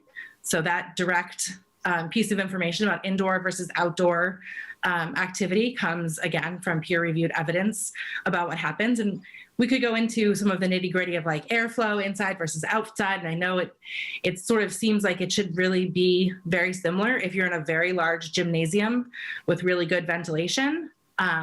But the reality of the situation is that it's not, and inside is inherently riskier than outside, even when folks are close together. There's really the two kinds of spread to be thinking about. There's the airborne transmission and the viral particle load. And I don't think that the data is showing any difference necessarily in that, but in the close face-to-face, within 6 feet, the way that currents and airflows work inside versus outside and the ability of the air to be diluted, there just is a difference in terms of where those respiratory particles are going to fall if they're going to make it for that, extended 6 feet or sort of be dispersed much quicker than that. We see evidence from this in, some of the restaurant data that we've seen, where not everybody in a restaurant gets sick, but in a restaurant with good ventilation along the lines of the airflow, those are the folks who pick up the infection if there's an infected party in that restaurant. So there's lots of different, ways we can dive into the data and all the stuff that we've looked at. And, I think it is I would say, unanimous from the COVID response team that we are heartbroken over, the state of things right now. And the primary goal is to get kids back in school, all kids back in school, not just particular groups. Is there anything that I'm missing that we talked about? I think that's it for now, but I'm happy to answer any questions about any of that data that I've gone over or any way that I can help. So the CDC, I've got right here printed up, the CDC just, at the same time that DESE, for instance, DESE said, oh, you can put as many kids on the bus as you want, you can fill it. There's no problem, open the windows. At the same time, you had the CDC publishing transportation, operational strategies for K through 12 schools. And they're saying what Megan and Lori are saying. They are saying that on the bus, if you can, to skip a seat. We're not doing that. We are talking about putting more kids on, which, is a big step. They are also talking about either virtual or sports held outdoors. If basketball was outdoors, we may be having a different conversation.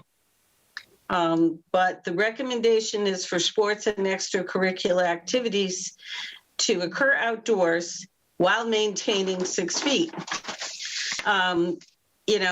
Or maintaining 6 feet if you can, and virtual as a possibility. So I'd like to also just add on about the CDC recommendations, that I just think that I hope the community recognizes what an awful position each individual school committee has been put in by having to vote on these things. There is no other time that we would have recommendations coming from infectious disease experts that would not be picked up by states and implemented.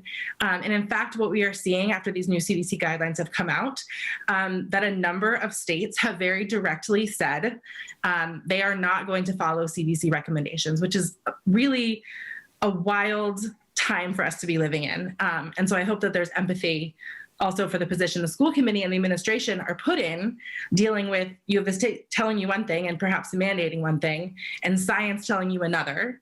And how do you reconcile those things? So I thank you for your, ability to hang in there with the science, even when it feels like it's really unpopular. Dr. Harvey, thank you so much for empathizing with us, because these are such challenging times. And to hear, especially as I said before, from our students, I'm so proud of you for not only writing, but for getting on the screen tonight, because it takes a lot and we understand. And I have been in contact, especially with the Collinbacks. I can say it because their family is well represented tonight. And we did have dialogue in our emails that maybe we can be the leaders and say, why can't they play basketball outside? Like, why couldn't they do that and let you guys play basketball, but safer outside? So I would like to entertain that. There's no reason other places play basketball outside. what would it take? What would it take for us to do that? Well, I don't know who your question is directed to. If it's directed towards me, I guess my limited understanding would be that if we're talking about the fall 2 season, that's a competitive season. And so we might be practicing outside, but then when it comes to competition, we would go to a location. I've just been informed tonight that Hampshire Regional approved basketball this week or tonight. And so, you know, if our students go to Hampshire Regional to play basketball, it would be indoors. So, you know, we can't control other school districts. No, you're right. We can't control what their understanding is or what they're signing up for if they come to us. You know, I guess the piece that I would just want to state is that it appears and this seems to be backed up by the science, that our COVID numbers are significantly decreasing, and they have been decreasing. So, you know, a decision that was made 2 weeks ago based on data at that time, that data is no longer the current information. So I would want to make sure that you understand that there's new data that is much lower.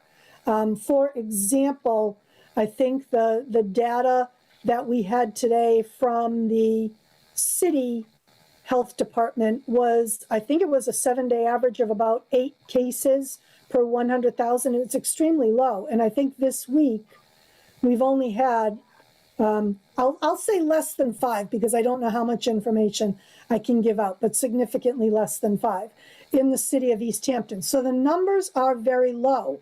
I would say, number one, I would make that point clear.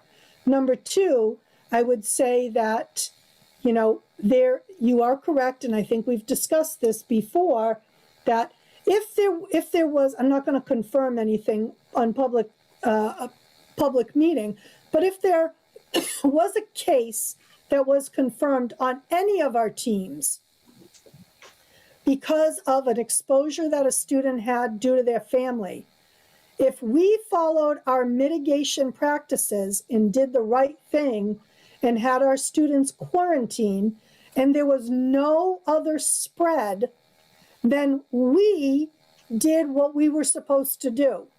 In our sports and in our schools, we are not guaranteeing that there will be no cases. Right. That is a myth. We are saying that if we put strategies in place that keep our students safe, and those strategies would include for sports, the MIAA guidance for whatever the sport is, and our nurse guidance, you know, from our health perspectives, et cetera, et cetera. If we did the right thing and we had no mitigation, then we were successful in that sport continuing on. So I will say that we have evidence to prove that we did that. I agree. That's because you were doing testing. And that's exactly my point. Well, and number 3, we're committing to pooled testing, which will be weekly. But pool testing is not having everyone tested who you are playing against. So that is the issue. And that's exactly what I said, Dr. LeClaire. If we could be assured that every player from every team was tested weekly, as we recommended, then I would feel better about it. As I stated, because so many people talk about how prep schools can play, it's because they test every student in their school weekly. Right. And if there's one case, not even with an athlete, they cancel every athletic competition. And that's how they keep it safe. And the other thing is, at the time, the basketball kids were just practicing. So there is a lot more control when you only have practicing and they're not having that physical contact with each other. So there were safety measures involved, which were great. And I'm comfortable with those. For my part, a parent talked about attendance rates being horrible. I agree. We have a problem this year, but everybody has a problem across the country. Failure rates are up. I agree. They're up across the country in every school district. Kids are suffering because of this pandemic. For my part, my focus is getting kids in person, in school, to learn, to be able to interact with each other. I've seen it in my own district. When we are able to do hybrid learning, our kids' spirit is higher. They're happy. Their productivity is higher. They're able to learn. They're able to think. They feel much better. Now, I understand that for many high school kids, they are okay with living in remote learning situations. But I am very concerned about all of the other students who really aren't doing well in a remote situation, who need to be in school, who need, and that's why the attendance rates are so poor and the failure rates are so high, because they need to be in school learning. And I will tell you, I'm so sorry, but my personal hope is that we pack our schools with students at the safest numbers that we can, and we hold on to that. I don't want to open up and shut down because our numbers climb. I want to open up and stay open. I want to have a creative senior year graduation for our students. We do it outdoors. I think we could pull it off, but we need to get our kids in school safely. And indoor, any sport indoor is a risk to us shutting down, and our kids at the high school level and middle school level. If I could jump in and just, I wanted to echo what Dr. LeClaire, and I think what everyone is really saying, but Dr. LeClaire is right in saying that our rates are going down and we're headed in the right direction. Just to clarify how that lines up with sort of the recommendations that we're seeing, when we reach moderate community spread, that's when the CDC and evidence indicates that we can have full sports and extracurricular activities indoors and outdoors. That's at less than 7 new cases per day per 100,000. And so I think it's really reasonable to watch the rates each week, and when the official 7-day average comes out on Thursdays, to make, week-to-week decisions. I know that's not ideal, but with I think there's some hope that we will reach before the end of the season a point where the practicing can turn into competition. But my understanding is that wouldn't work. Is that correct, Dr. LeClaire? That if numbers continued to go down and we were able to do something inside, there's a point where it's too late. Is that correct? I'm not sure about that. I would have, Mr. Evans is telling me we can make it work. Yeah, I'm all for looking at this as the numbers change. I'm personally all for looking at it. What it makes sense to me is that we should allow this sport to have its practices. Yep. And so that they can start their season, they can be developing their team, they can be developing their practices and practicing their skills.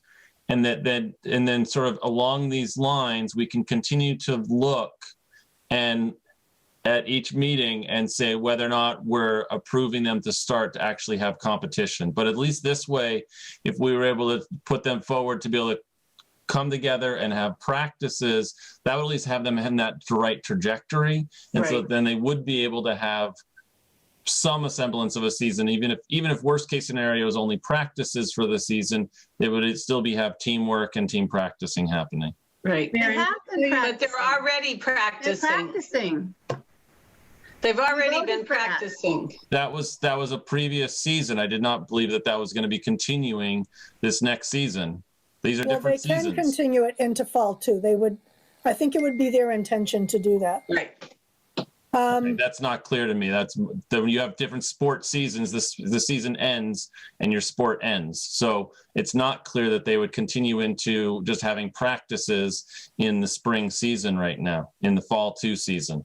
Marin, we let them practice during the winter season. We approved them doing the skills and drills. Yep. Back for the winter, and now they wanted to wait for the fall too, because there weren't as many teams playing in winter. So we chose to kind of, I think, go along with other towns and try to fall into the fall too. Just Cindy, if Mr. Evans and Mr. Miller are on the call, can they? Mr. Miller is willing to talk if he can be given a minute. Yeah. Is that right, Cindy? Yeah. I mean, it's pertinent to the issue if he's got information that we need. Well, I have specific questions for him too, so that's why I asked. I think he's, I'm here. let me just stop the share for a second so we can see people. Let me turn on my camera to look at my dog. Hi, Brian. So I guess if I can just ask really quick, how many games are we talking about for each level? So we're looking at JV, varsity, male and female. right. So the schedule has been pared down to about 12 games would be the max for each team, and they would be within a pod. So you'd be playing, 5 to 6 other schools, and they schedule it so that you play the same team home and away within the same week to try and prevent spreading as much as possible. So you would on Tuesday play home and then Thursday play away against whoever, Hampshire. So yeah, it's about 12 games would be the max. So it's 6 weeks, and each week is basically one team. Yes. That we're playing. I mean, that's the goal. Yeah. Okay. It works out scheduling wise. All right. I think it's more than 6 practicing weeks. in the fall 2 season, even if we didn't approve a competitive season. So the one thing that, I need to kind of clarify is, are we talking practicing or skills and drills? Because currently we're doing skills and drills. So we're just doing shooting and dribbling, things like that. We're not practicing. So we're not, competitively practicing. So I think those are 2 different things, the skills and drills and the practicing. So the idea of the numbers and what could work for us in that way is if we were able to practice where we're actually ready for competition when the time came, if the numbers ever got to that point. My assumption is that teams would be looking for like independent games because they've had to cancel games throughout the season. So most teams were scheduled in the winter for 12 games and some only played like 7 games.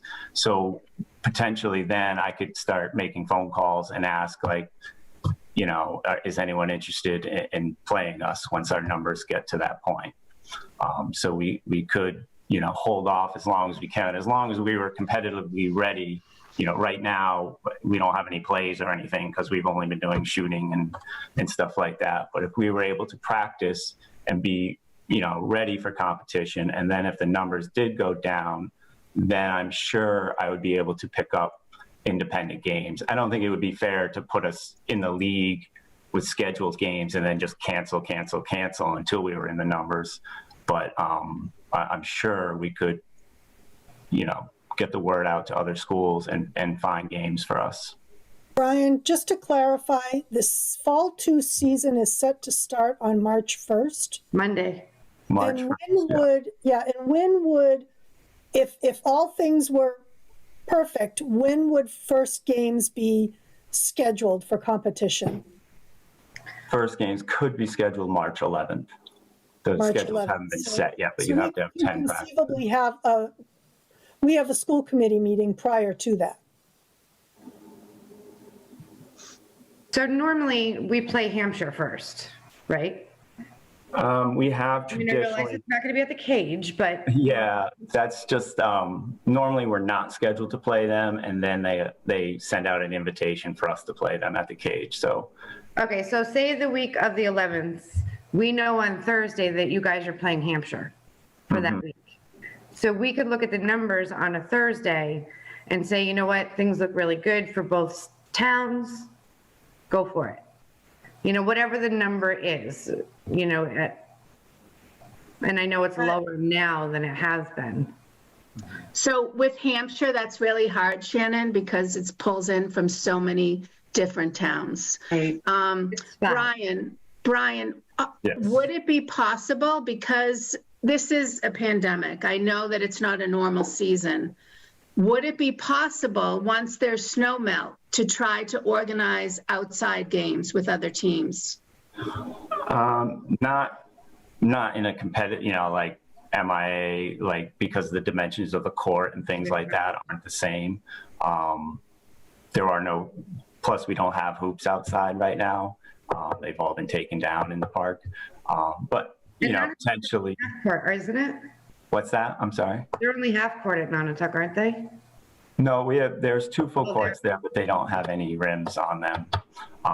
So potentially so could I make a phone call and say, hey, coach, do you want to bring your guys over and more or less a scrimmage? Then that might be something they would be agreeable to.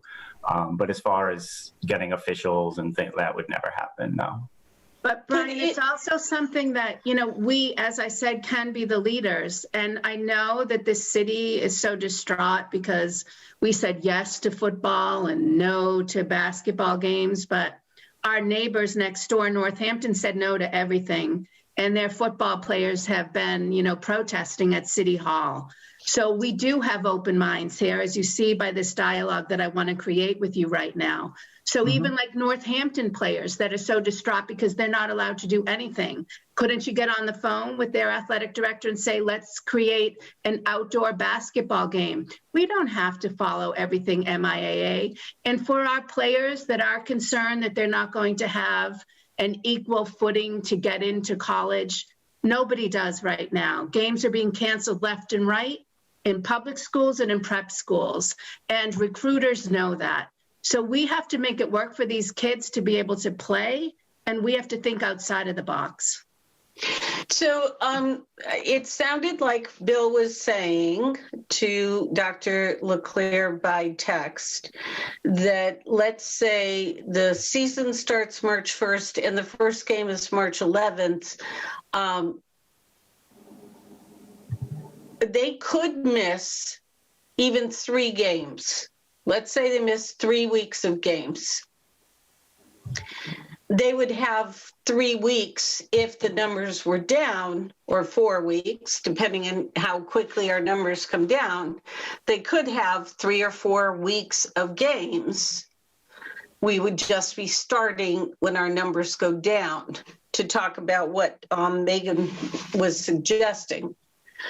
And it appears as though you're saying that that is possible, that as numbers come down, if we got a later start, you would be able to pick up and begin to play. Is that correct?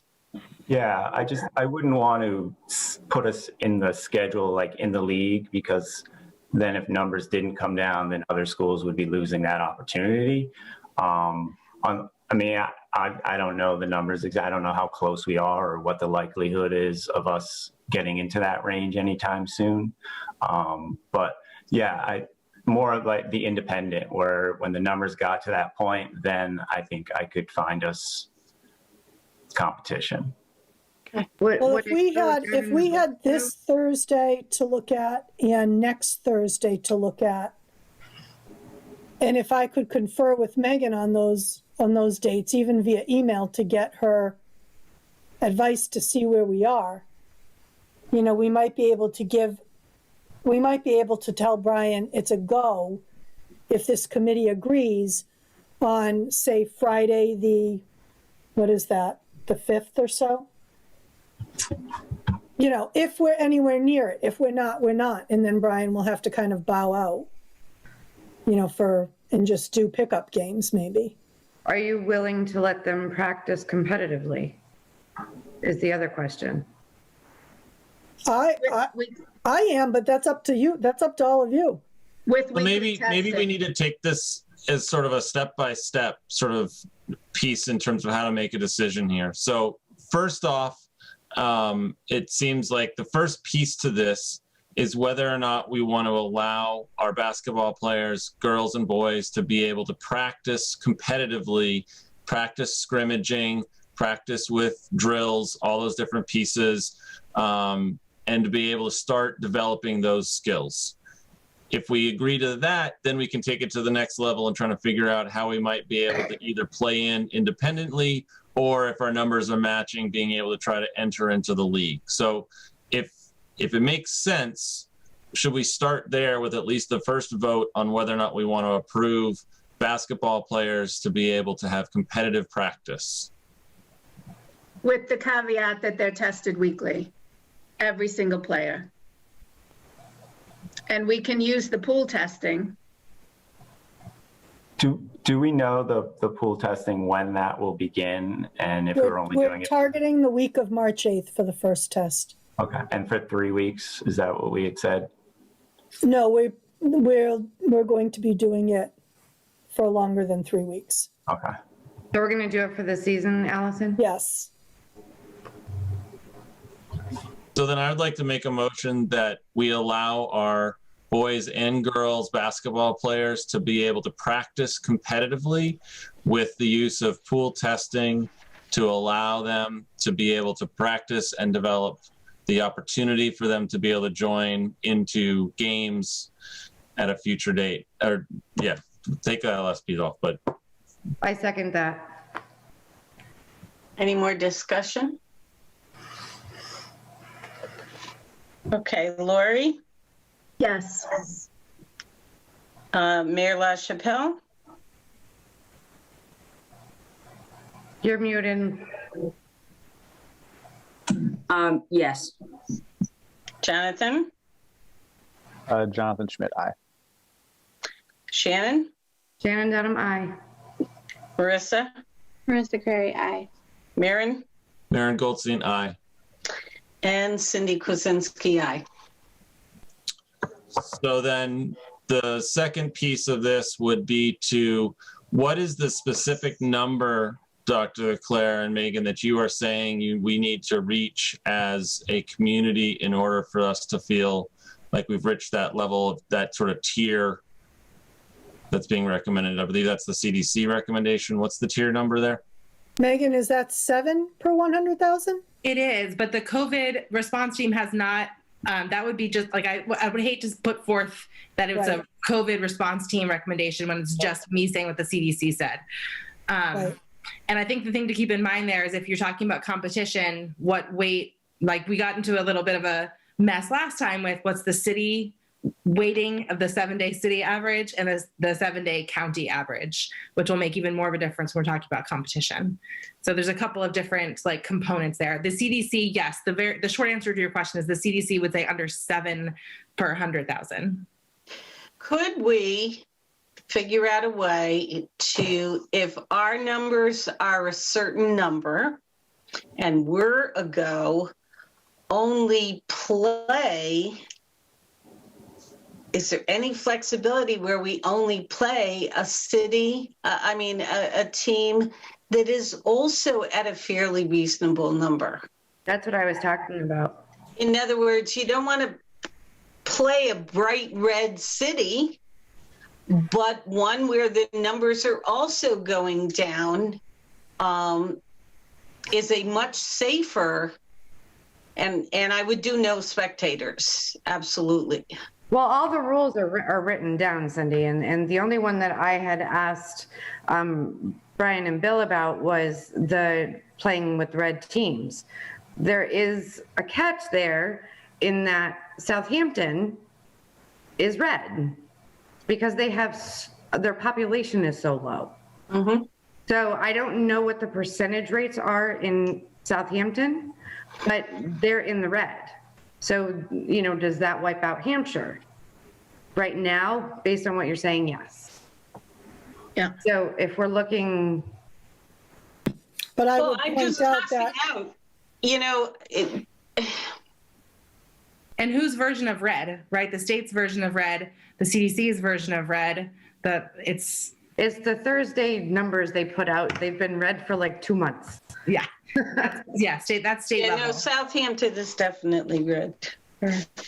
They're still on the rise. Those are all weighted for the population. So they shouldn't be affected by the fact that it's a small town and the fact they have a different way of coding the towns based on small populations. Yeah. Right. If you're saying red, you can't say red, you got to go by the percentage, right, Megan? Right. Okay. Yes, ish. Numbers, yeah. But that's what I was trying to say earlier was that, if we know who we're playing the following week, we can look at the numbers on that Thursday before the games and say, okay, we're good to go. Both we are and the town we're playing. Right. And I said I agreed with that. It's just difficult when you're talking about a regional school because you have to look at so many different numbers, including Hampshire. And we've, in the fall, we already were kind of following that protocol. If we were scheduled to play a team that was in the red, we were scheduled to play Westfield Tech in girls soccer, we had to cancel both games against Westfield Tech and St. Mary's because Westfield was in the red. So other schools chose to play teams in the red. We, or you, had decided that we were not going to play teams in the red, so we just canceled those games. I picked up another game or two against teams that weren't in the red. So there is flexibility as far as communication amongst athletic directors and figuring out, because everyone's dealing with different protocols and whatnot. So if there was a set number, I mean, it has to be a number that makes sense to the other school, the other team as well, so that we understand what we're talking about. But right now, we've been just going under the teams that are in the red. We do not participate. We do not play against them. But if it had to be a specific number, then as long as that number made sense to the other athletic director, we could go with that as well, or I schedule whoever meets those criteria. Yeah, if I could just chime in there for a second. I think there's a universal language amongst the schools and the communities in the color language that is much more useful than to introduce metrics that some might be using and some might not be using. Everybody understands at this point the state system of red, yellow, and green and gray, and I think that has served us so far pretty well in terms of through the fall season. And I think if you make a decision based on the colors, it will make it easier for Brian and the other ADs to figure out who can play who, and not, ask other ADs to get back to their school committees to see what, I'm a little concerned about creating another level of metric for other schools to have to deal with. The only problem is making the agreement between what Easthampton is agreeing to and those. So if you're saying Easthampton's going to start participating in competition at, and I'm just making this up, 10 per 100,000, but then we're playing schools that are in communities that are just not in the red, that's a different level. So we've set Easthampton standards much more conservatively, but we're playing communities that we're allowing a much higher level. Right, so there's like following the red, yellow, green of the state, and then there's whatever this committee decides is a reasonable number to start competitive playing, and would you match other schools to that? Which is all publicly available data and can be checked every Thursday. Yeah, I mean, we have the ability to check for those other schools. We don't need to ask them to check the numbers. We can be able to look at that number and say, this week we're playing Chicopee. Chicopee's this number, we can play them, we can't play them. We can make that determination. The state has unfortunately played around with their numbers, and so that it's not really the best, most scientifically based information to use their color coding. So that would be a little bit of a concern in this more competitive level of sports.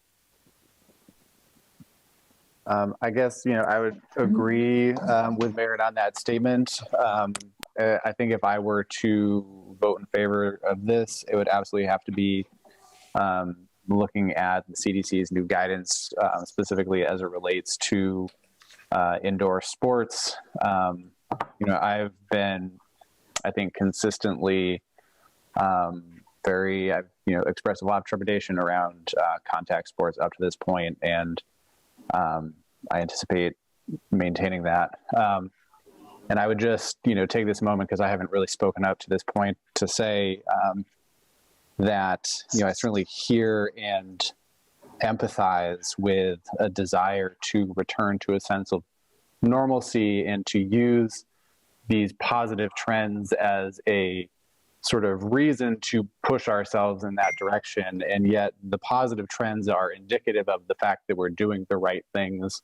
And it doesn't mean that it's always going to be that way. And in fact, if we look around at other places in the world who have reacted to this pandemic differently than us, they're still facing problems where there's a return here. And I would hate to lose sight of the fact that we should continue to act as if we are not returning to normal, and not look at this as a way to fix the mental health challenges that we're facing, because that's going to be an ongoing thing, and no amount of sports is going to fix the trauma that we're experiencing. And I just want to make sure we keep that in mind as we talk about these things. There are many, many kids who do not play sports who also need fixing. So yeah, and getting kids in and keeping them in is a crucial part of starting that healing. Mir, you were going to say something. Yeah, I mean, it's a little back. So I forget if it was Megan or Lori or whatnot, but the last time we met, the COVID task force was surprised during that meeting to find out that there actually was a positive case on an athletic team. So I'm wondering about the protocol. And, I barely voted for practice. I still don't feel great about it. But I just, Jonathan, I'm not going to repeat myself. Jonathan really stated my concerns about we're rationalizing something we have no control over. I guess that's what I'm going to say. So, I mean, well, I would say to that, it's interesting. I think that we can all agree that we've had such feedback from families. It seems that the families are committing to ensuring their students are healthy and safe to play basketball. I feel like the commitment by these families is deep. I mean, as evidenced by all of them on this call.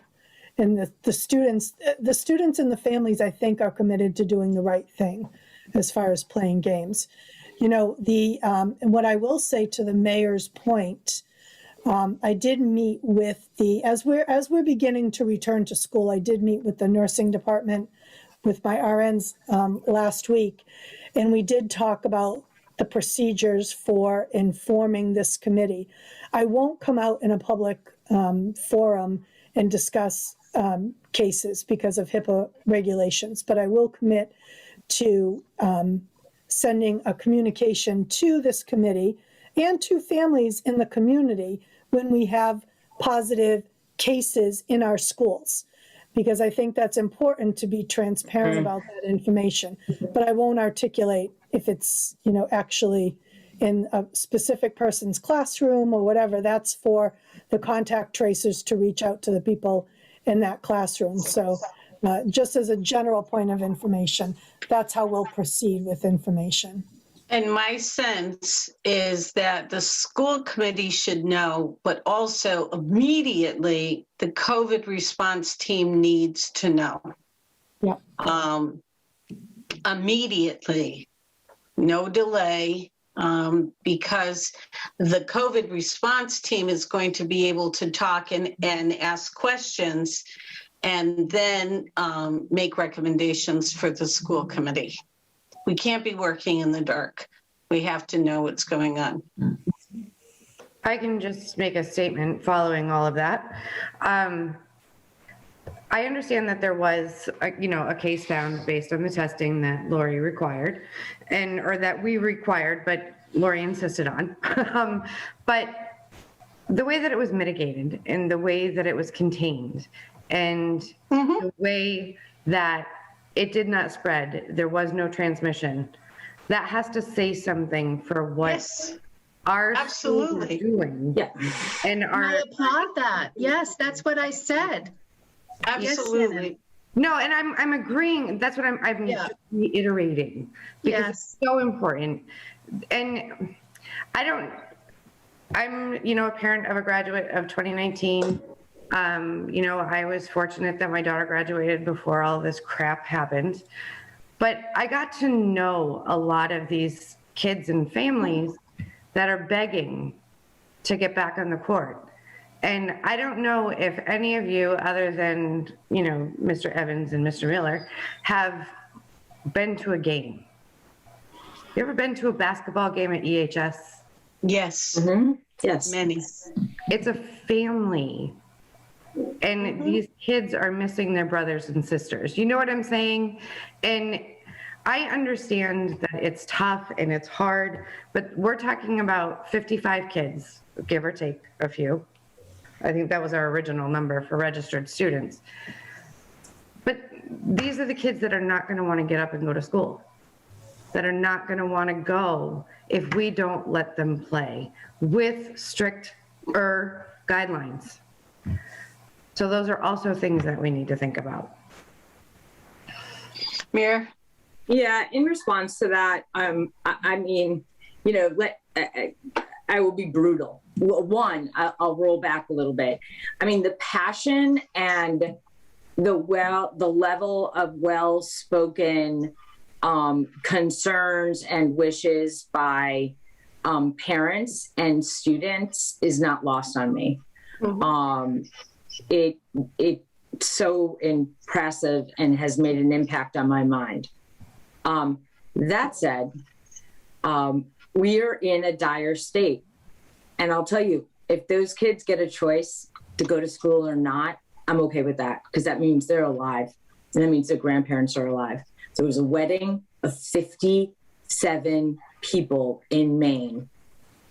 Hundreds of people were infected in 3 states. 7 people died who didn't even know who got married.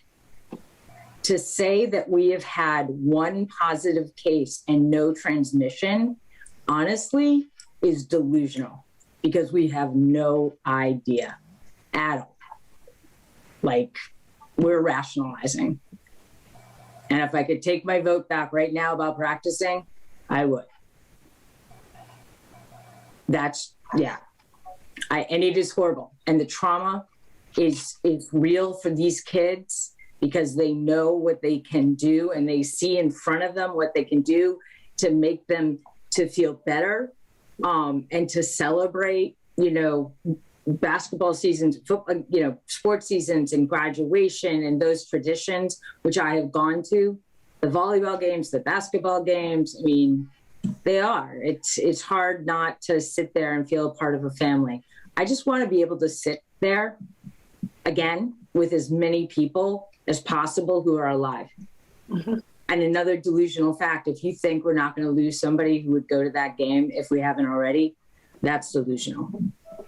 500,000 people are dead from COVID-19. Mm-hmm. I don't want one more in Easthampton. I don't. And there's nobody who's going to convince me to twist any regulation that can promise me no one else is going to die. A kid won't get COVID-19 and have permanent neurological damage, even though he lives. I mean, can't do it. Yeah, my vote will be hard no, regardless. I don't see a safe way to do it, and there's no guarantee.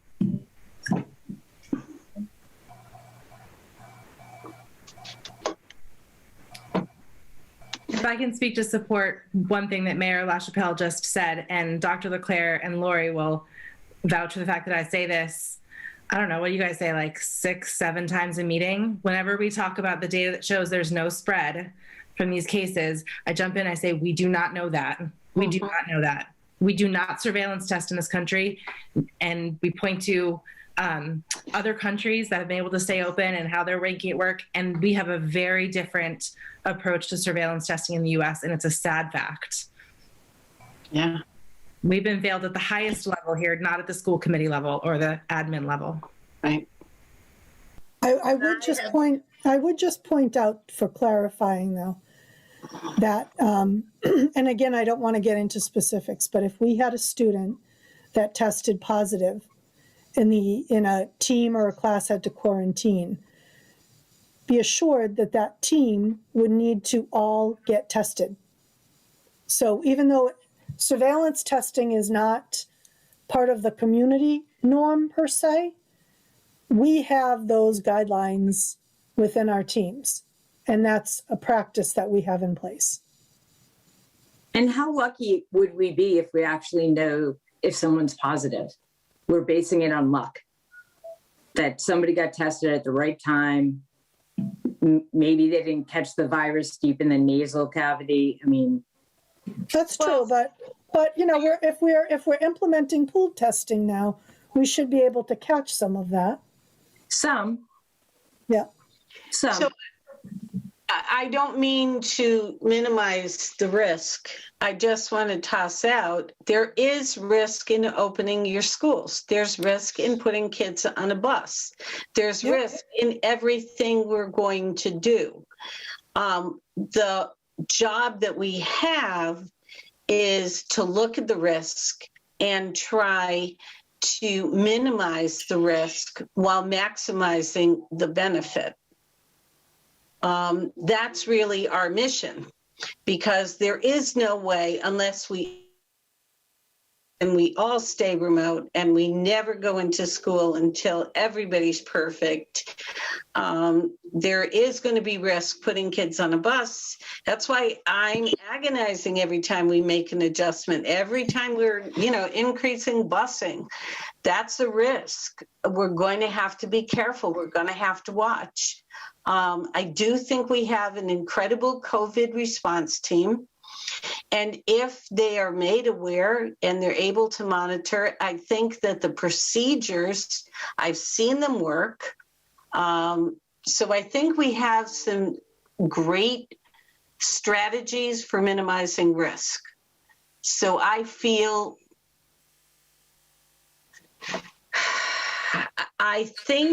that if we came up with something that we were comfortable with and we met those numbers, then obviously we're going to do it. If we did it and we started a basketball season, there's going to be times we're going to have to do a hard stop on a game. And if our numbers rise, you'd have a hard stop period. Mayor? I mean, to stack risk on top of risk. So sitting on a bus with windows open, is a risk. I get that. And we've talked about it. Like, no matter where or how our kids go back to school, we're going to have an outbreak, right? But I just look at it of mitigating the chance of a risk, so let's start and get kids on the bus and back to the buildings, right? I agree. And be able to narrow that community transmission down, or that, the contact rate would be, in my head, I'm looking, we don't want to we don't want to stack risks on top of each other. I think we want to piece by piece add them and see what happens. I mean, the other thing is we were this low before and we went through the roof red and we didn't have kids in school. So, I mean, again, hoping it doesn't happen again. So I just say, yeah. No, I agree. I'm sorry. I agree with you, because we have to evaluate the risks and what is our main intent to get students back in school. As much as we hear these students and these parents that they miss athletics, our main goal as a school committee is to get our students in school right now during a pandemic. And if we're going to put risk on risk on risk because of playing sports inside with other teams that don't have any testing, that risk is too great to take. So I feel that we maybe start the practicing only with Easthampton, continue the testing, and I think we should reevaluate after the COVID response team. I don't think we have to vote on everything right now, because I think listening to Mr. Miller, he really can't sign on to a full season anyways right now. Am I correct, Mr. Miller, as what we're saying all these stipulations are? Yep, you're muted. Yeah, I mean, I wouldn't be comfortable unless, So what if we revisited this? What if we what if we revisited this March 9th? Yes. We'll look What at if numbers. we looked at the numbers, the COVID response team looked at the numbers, and we made a proposal? Is that too late? I think it's probably not, from what I've heard tonight. It wouldn't be too late as long as we're able to have the practices, which you've already voted on. It wouldn't, I don't think I could get us in a consistent league schedule, but yes, I could work to find teams that meet our criteria and schedule games with them. So what if we table this until the 9th and we look at the numbers? They could be I also so much wonder, better. I would just put out another view on it too, though. I think that if we're looking at numbers, right, we don't have to, like we made a decision around how we go back to school. We made a decision on metrics, and then those metrics decide whether or not something happens, right? So we could make a decision tonight that says we are going to go forward with them being able to play a game. If on Thursday the number comes out and it's at 7, which is the CDC recommendation for indoor sports, if it was at 7 in our town or city and 7 in the town or city that we were going to be playing the following week, then we could play that town or city that following week. And then we both locations would be under the CDC recommendations. And then we've set a metrics that our athletic director would be able to communicate out and be able to work with other towns and cities to be able to set up, sounds like not be able to join the whole league, but we'd still be able to add in games as we were able to and not get a full season, we're going to get a partial season. And we would still be following clear scientific guidelines for ourselves and for the communities that we were playing. So right now it looks like we have 2 ideas on the table. One is wait till March 9th to relook at this and look at the numbers. And the other is to come up with a number and see if we hit it. Well, I like Marin's suggestion because we are dealing with science, and we could say 7, which is the CDC recommendation. That's not our number, that's science.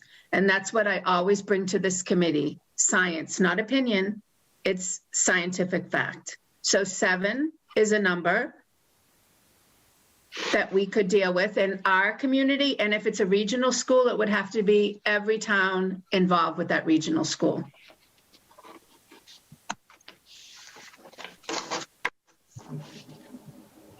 Anybody else? Just a clarification. So the 7, it would be the 7 would be on this coming Thursday's number for next week's game. That's what I'm suggesting as a way to be able to use that metrics every week to be able to determine whether or not we are, just like the state's using color coding, which we're all sort of feeling is a little too manipulated. But that would be setting a very clear number that then Brian would be able to know if our teams were going to be able to play that following week and which teams then he could try to set up games with to be able to play with the following week. And then between the finding out all the towns that were involved in this game were 7, would our students be tested before the game the following week? They're getting tested every week, Nicole. I don't know when the exact pool testing is, but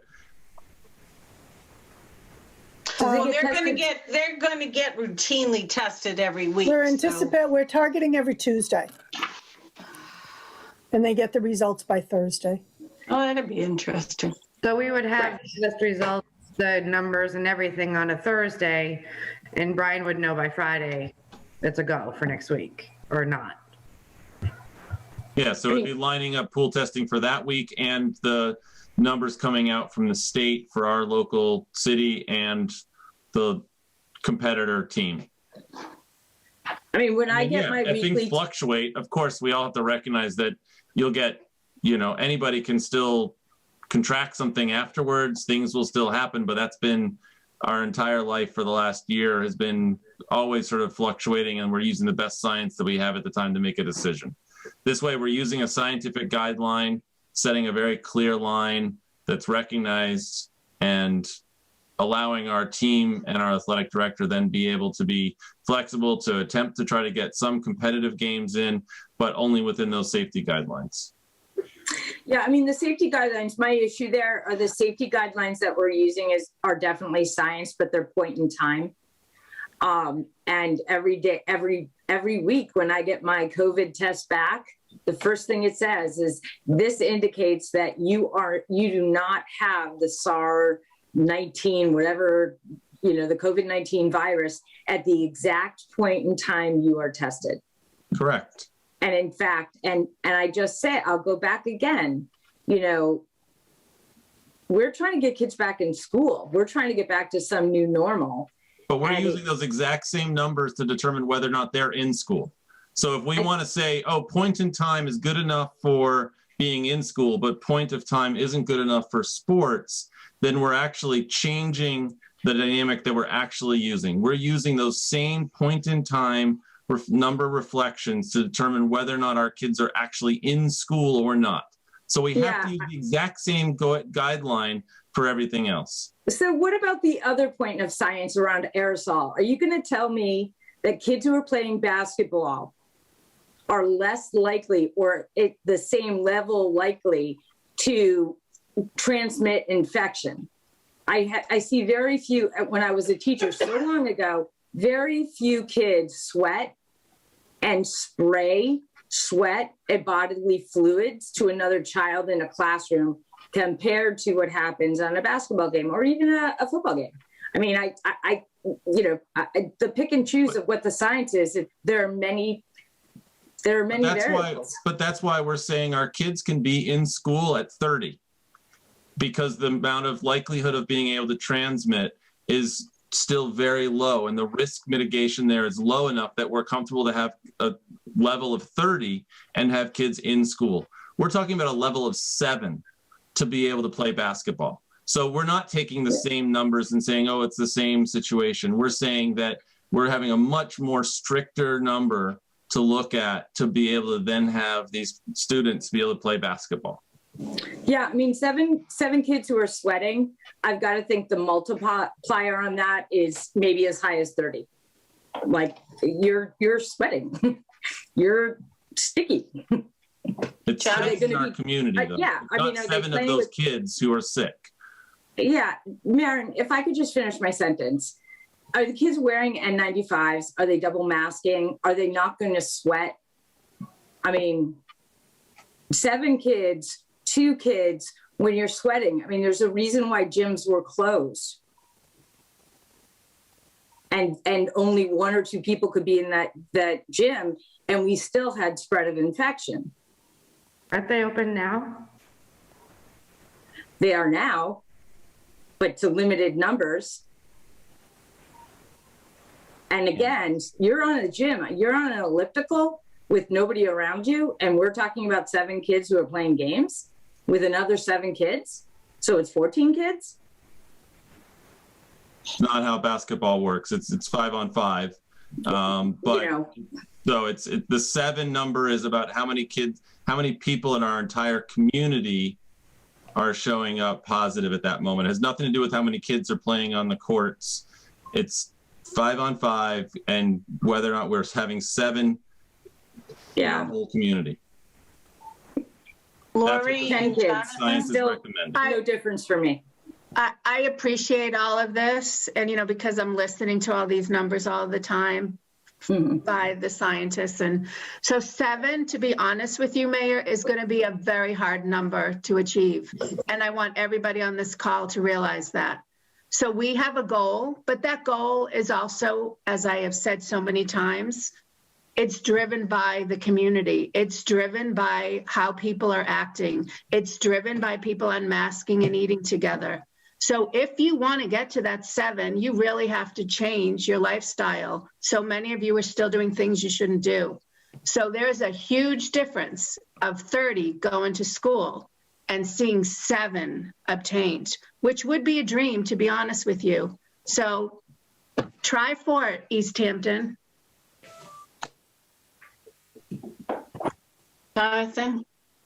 I am looking for a point of clarification on this 7-figure, and maybe Megan can weigh in on this because I'm going based off of a summary and I have yet to find it in the actual report itself.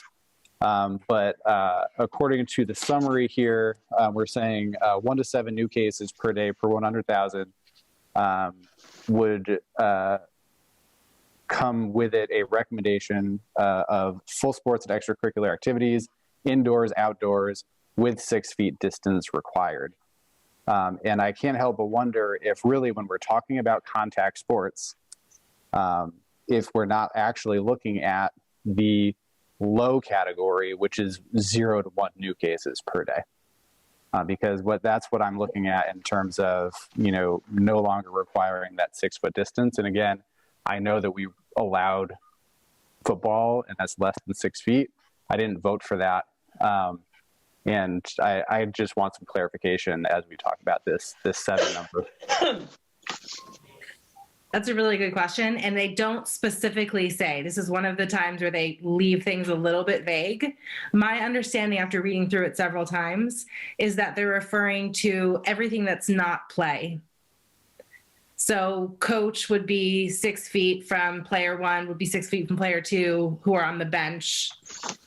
That's my understanding based on what they talk about. Like game time, they're allowing full normal activity. Okay. But it's That's not my understanding.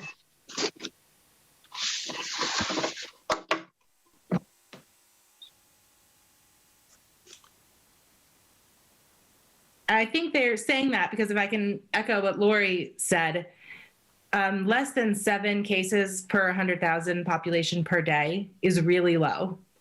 I don't think we've been there for quite a while. And to find 2 towns or cities that are under 7 cases per 100,000, I think it's possible given the way things are trending right now because things are sharply decreasing.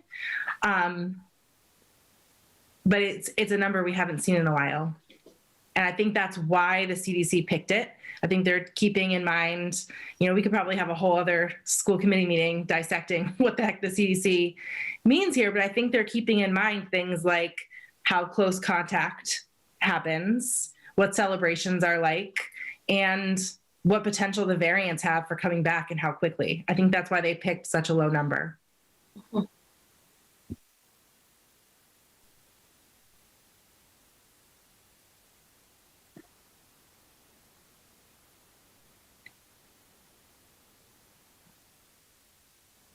I'll call the question.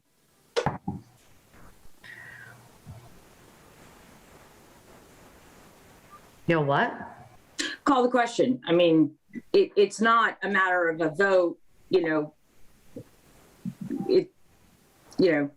I'm expressing how I feel about, how I'm going to vote, but it's not a consensus building, not a consensus, type of vote. So to call the question just brings to ask for a motion to come forward and to vote. That it seems discussion is just circular at this point. Parliamentarian practice. Call the question.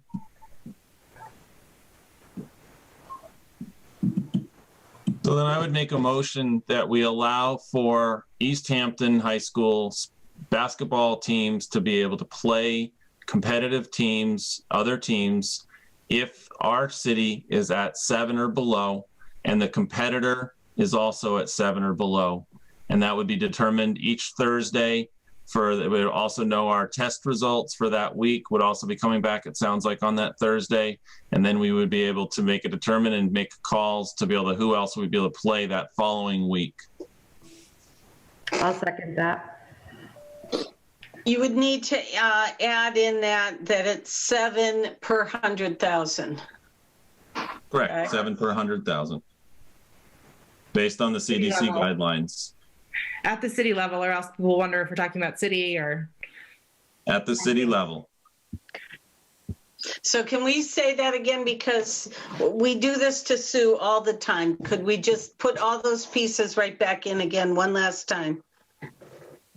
So based on a Thursday review of our current city numbers, if we have 7 or below cases per 100,000, then we would be eligible to play competitively in a game.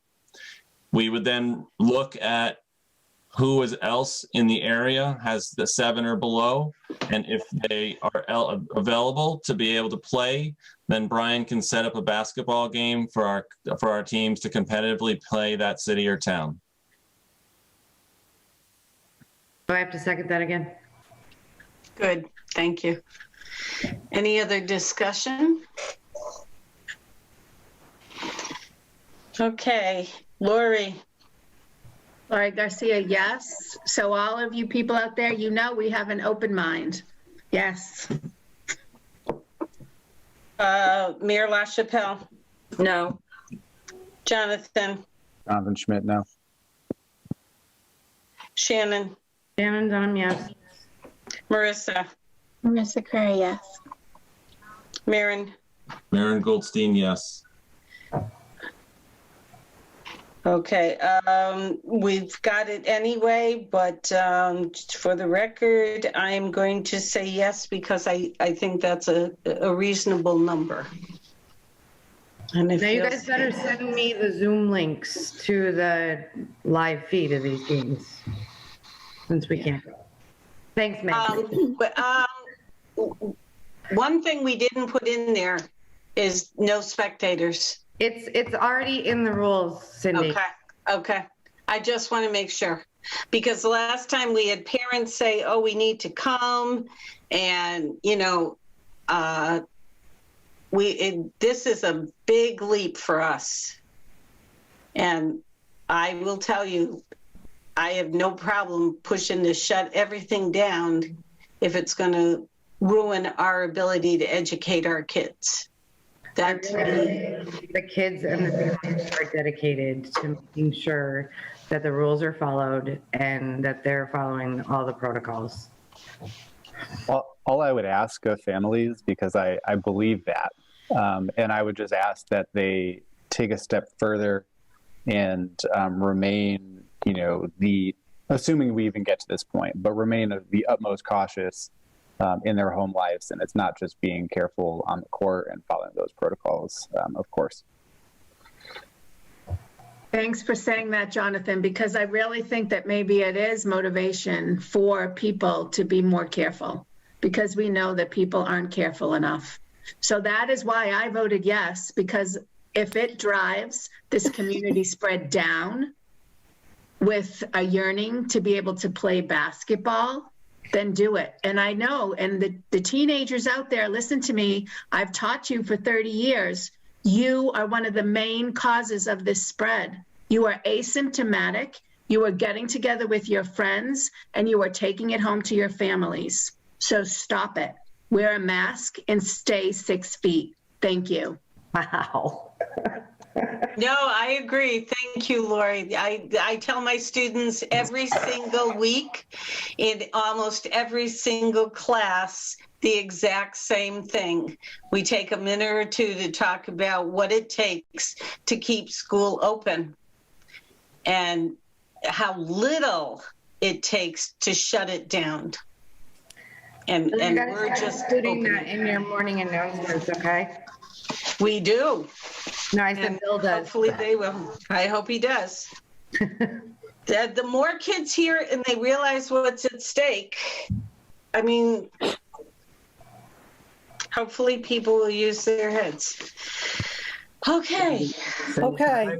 Believe it or not, somebody's asking something. Can I make a request?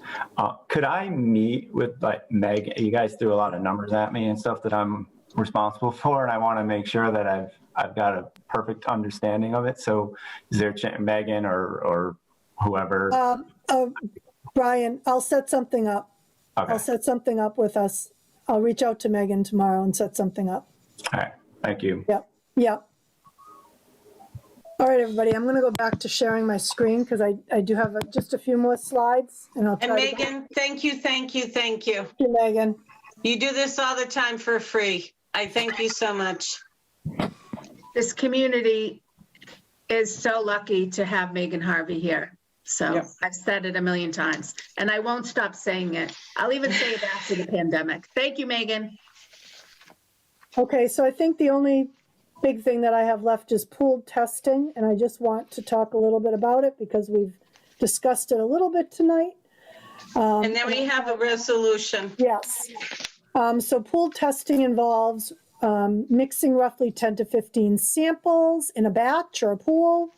Then a test is performed once per week through the anterior nasal swab, and the samples are usually administered by a staff person, but students are encouraged to do them themselves. And so we will do that weekly. We've been meeting with the company that's going to be supplying the tests for us, and they've just sent us the link today so we can begin gathering the parent and the staff consents for this. So hopefully we'll have a really good turnout for adults and for students that want to participate in pooled testing. And basically, for those of you that are new to pooled testing and don't know, if the entire pool tests negative, then no one in that pool has COVID. And if the pool comes back positive, then everyone in that pool needs to have a rapid test done to determine who is carrying the virus, or how many people are carrying the virus. And then we would go from there. So we have, we'll be working on the pooled testing. We also have the rapid tests in-house already. The rollout during the initial 6-week period, the districts will receive the kits.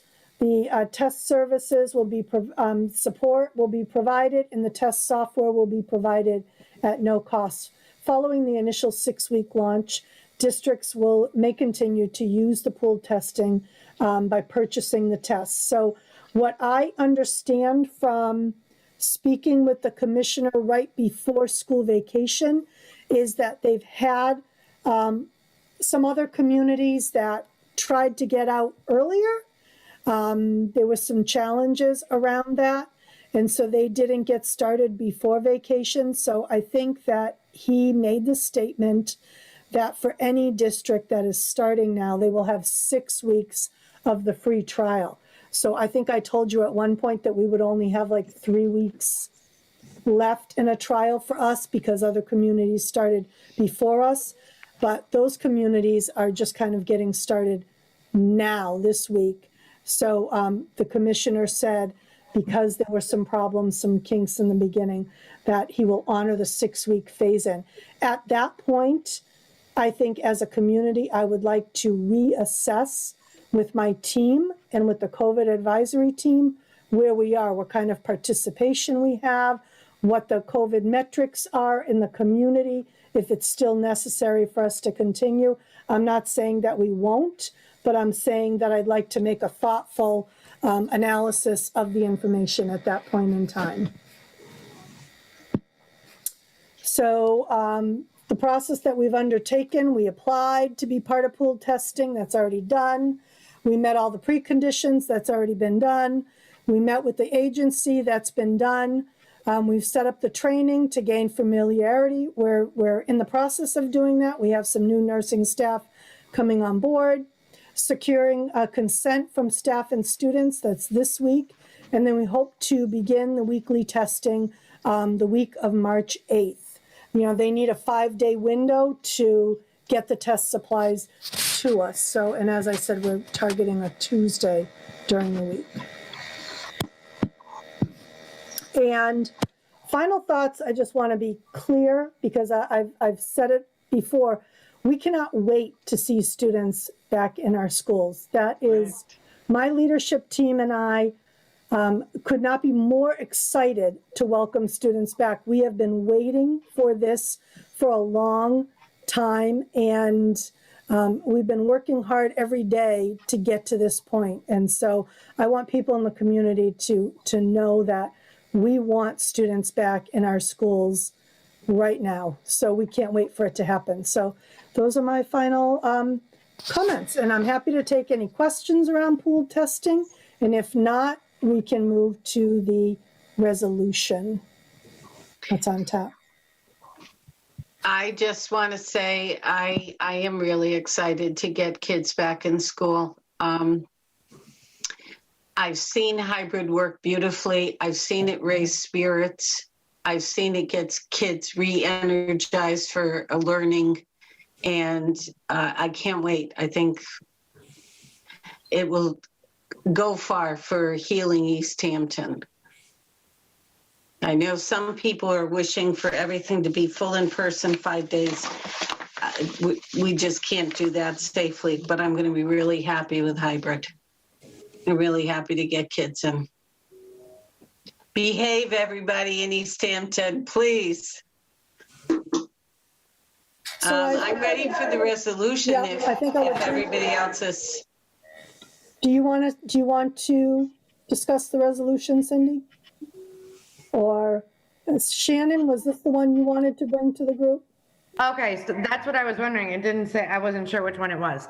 Okay, so I rewrote the resolution in regards to getting teachers and staff vaccinated, prioritized, in phase 2 of the COVID testing, or the vaccinations. However, we're already in phase 2. Lori brought this up to me. I'm not sure if it's, the timing is right. I don't know if it would make a difference. If we did actually submit it, I don't think it could hurt if we did. But I did have to change some of the wording in there, realizing that the vaccination phase 2 has already started. And teachers still are not prioritized yet. So Lori? So I want to thank Shannon for bringing this forward. It's just that the timing, as I've discussed with Shannon, it's really late. Finally, the CDC did say that teachers should have been prioritized in 1B. Teachers are essential workers. As everyone on this call can say, we should be vaccinated to be back with our students. But that didn't happen. Not only did that not happen, the governor pushed teachers down the list 3 different times. So even if we were to vote on a resolution, I totally think we should, but it's not going to help, because right now we are scheduled to be next in line. And as everybody hears, the rollout has been a disaster in the Commonwealth of Massachusetts. So people that already are in line, meaning people with 2 comorbidities and the 65-year-olds are scrambling. They can't get it. Teachers are after. So no matter what we say, we're not going to get there unless we could do something to convince this governor to let cities do a vaccination for teachers. When towns and cities have tried to do that, they pulled out the vaccine. It's happening in the country. They're not allowing places to vaccinate teachers if they're not in the proper order. Right. So, I don't know if it would prevent them getting pushed further down the list. It might. Yeah, from my perspective, it all is going to be us making a stand and saying this is what we think. So whether it's whatever stage we're saying we believe they should be allowed in, 2 is where we're right now. We could be in 2 for several weeks. It can be 4 or 5 weeks we could be in stage 2. So they could be moved up into stage 2 tomorrow if the governor decided that, right? So I think it is still worthwhile for us to say that teachers should be within stage 2, and that's pushing one more voice among many in this Commonwealth to say, we're in stage 2 right now and teachers should be included in it. So I think it's a worthwhile statement to make, and I think it's a worthwhile statement for us to make tonight. That's basically what I was going to say. I agree with that, but could we add to that statement and make a further push to allow districts, because I know there are districts that are already setting up plans just to have vaccination clinics for teachers. So then teachers wouldn't be scrambling among all the other people. I know that Dr. Leclerc is going like this, but I know that our nurses said they did not want to deal with that, but we are already partnering with Northampton for the vaccinations. So maybe if we could partner with the name. If Northampton can do it. Right. So I'm saying nobody has said they can do it, but I have already been in touch with state reps and state senators who really agree with us that teachers should be vaccinated. So we have to make a stand to make it work, to have teachers vaccinated sooner rather than later. And not just the resolution that just says we should have been, because we weren't vaccinated. So, and it's appalling because in other states, teachers already have had both vaccines. Right. Yeah, I'm all for going forward with it. Shannon, do you want to read it? I absolutely do not. I get stage fright, and I will trip over my words. I had my copy and I moved it in my pile of papers. Does anybody have it up right now? Marissa's really good at reading stuff.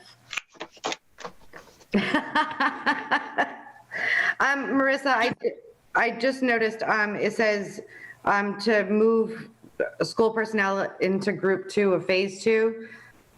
I think we just need to change it to remain in group 2 of phase 2.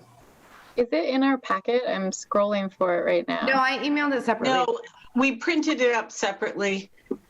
If Dr. Leclerc has it and she wants to, and she could put her hands on it, she could just put it up and we could have Marissa. I'd be willing to read it. I don't care. Yeah. So I had it printed for this meeting and I moved it somehow. And I lost some of it when I printed it. That's why I didn't, that was the other reason I didn't want to read it. Can you see that? Oh, that's Hadley. Yep. Oh, no. Yeah. We don't want that one. That's not from Shannon. That's to Shannon. Right.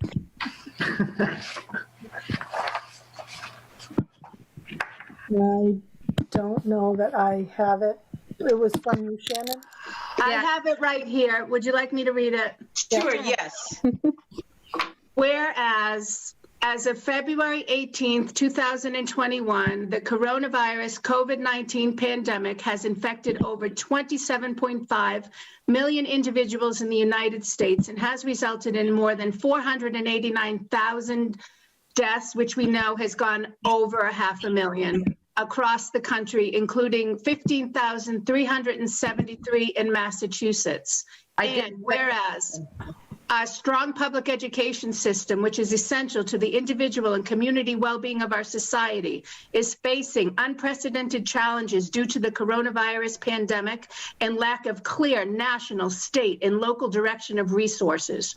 These challenges include, but are not limited to, the academic and social emotional toll on students, as well as the need to rapidly pivot to health protocols and social distancing, assess and address the risk to teachers, staff, and students. And whereas widespread mask wearing, social distancing, and hand washing is scientifically proven to help prevent the coronavirus infections, and whereas although COVID testing and contact tracing currently the only effective strategy available to slow the coronavirus spread prior to the FDA-approved COVID-19 vaccine becoming more readily available, it is insufficient to support the public education system in our country. And whereas vaccines are proven to be the most effective strategy to reduce and eliminate the spread of infectious diseases and are an important and necessary tool for eradicating disease. And whereas many of the steps our nation has taken to safeguard our communities against COVID-19 have been conditioned upon the development and ultimate availability of a vaccine.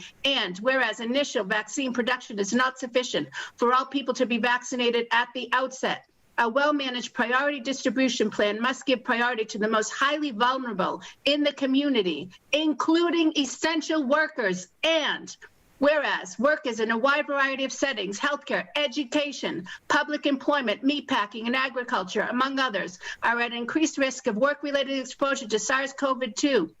the virus that causes COVID-19. These workers are entitled to all evidence-based protections from exposure at work, including access to a safe and effective COVID-19 vaccine. And whereas a free and open K-12 public education system is integral to the functioning of our community, the inability to safely open schools could compromise the long-term educational outcomes for many students, especially our most vulnerable students, the mental and physical health of many students, the lives and livelihoods of many families in our community, and the local and state economy. The full extent of the ripple effects of an inability to safely open schools are unknown, but potentially significant. And whereas, given the unique and critical role that our K-12 public education system plays in the functioning of our community, society, and our democracy, it is critical that teachers and classified staff be prioritized among essential workers who are given access to an approved COVID-19 vaccine. And whereas, as of February 3rd, 2021, the New York Times reported that 24 U.S. states have already begun vaccinating teachers. And whereas, if public school personnel in Massachusetts are relegated to a later phase of vaccine priority, the ripple effects of school closures will be intensified and prolonged. And whereas, if, on the other hand, public school personnel are prioritized in the distribution of a safe and effective vaccine, one of the significant challenges to reopening schools and keeping them open will be diminished or eliminated. And whereas the Massachusetts Department of Public Health is currently planning a COVID-19 vaccination plan that has teachers prioritized in Group 3 of Phase 2, for which Group 1 of Phase 2 began February 1st, 2021. Let it therefore be resolved that the City of Easthampton School Committee calls on the state legislator, the governor, and the Massachusetts Department of Public Health to include all certificated and classified school personnel in Group 2 of Phase 2, move them from Group 3 for access to a COVID-19 vaccine.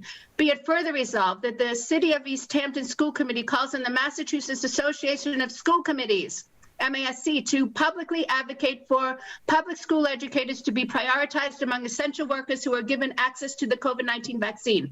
Be it further resolved that the City of Easthampton School Committee directs the district superintendent to transmit official copies of the resolution to Governor Charlie Baker, the Commissioner of the Department of Elementary and Secondary Education, Riley, State Senator Joanne M. Comerford, State Representative Mindy Dahm, and Natalie Blass, and we should say also State Senator John Velas. He's not on this. And the Massachusetts Association of School Committees, passed and adopted by the City of Easthampton Committee on this 23rd day of February 2021.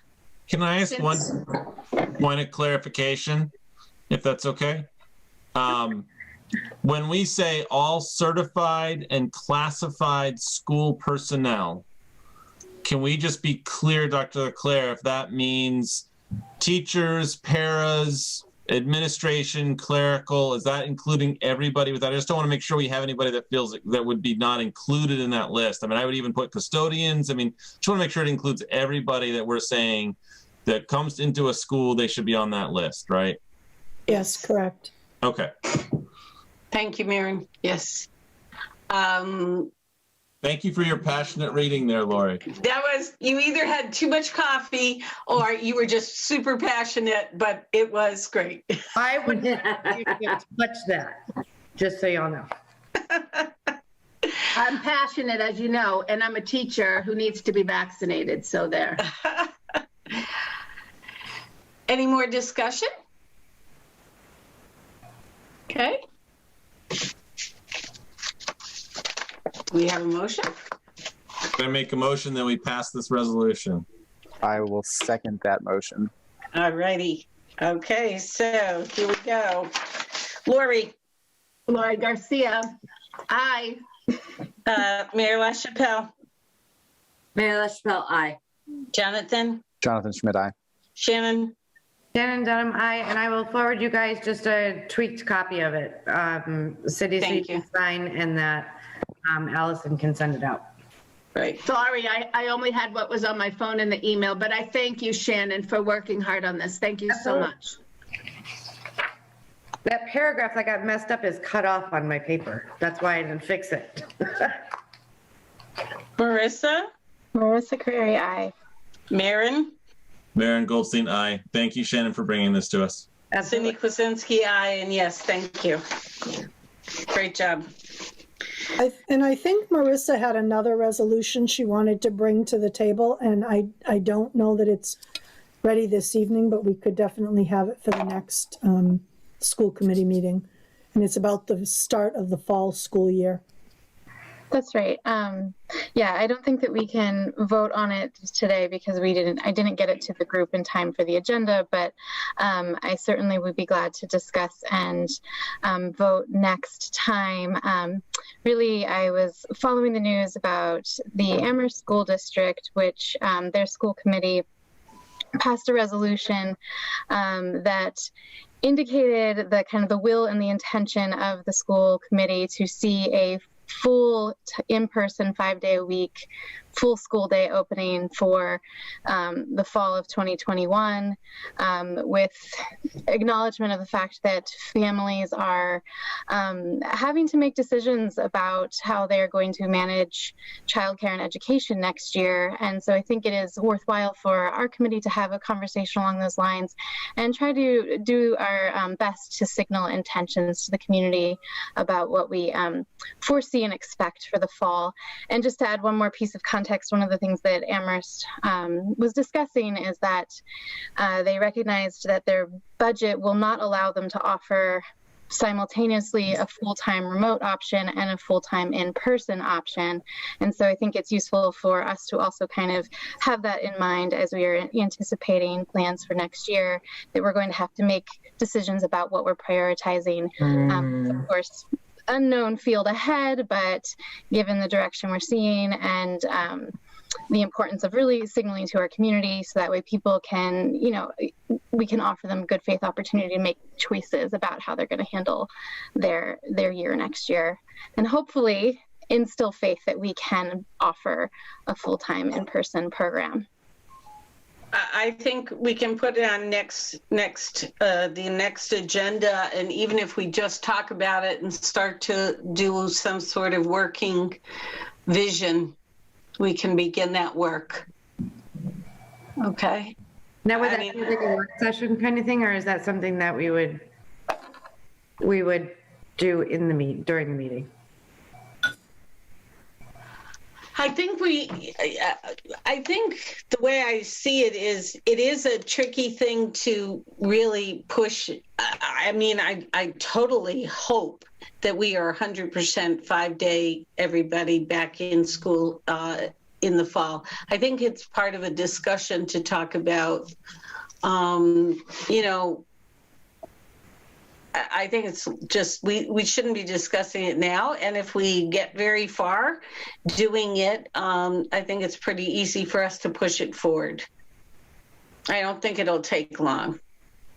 Yeah, so if we already have sort of a resolution to where it uses a framework and then have from that a jumping off point to be able to make adjustments. Correct. Our conversation as a group takes us a slightly different way, then we can always adjust that language in terms of what we actually pass. And I believe Marissa already has a copy of Amherst's to look at. So I think it's a pretty easy conversation to just look at it and make any tweaks that we think we need to do. So so we'll put it on the next agenda. Sue Colby. Thank you. Thank you. I'm all set. Okay, we have just a few matters for action.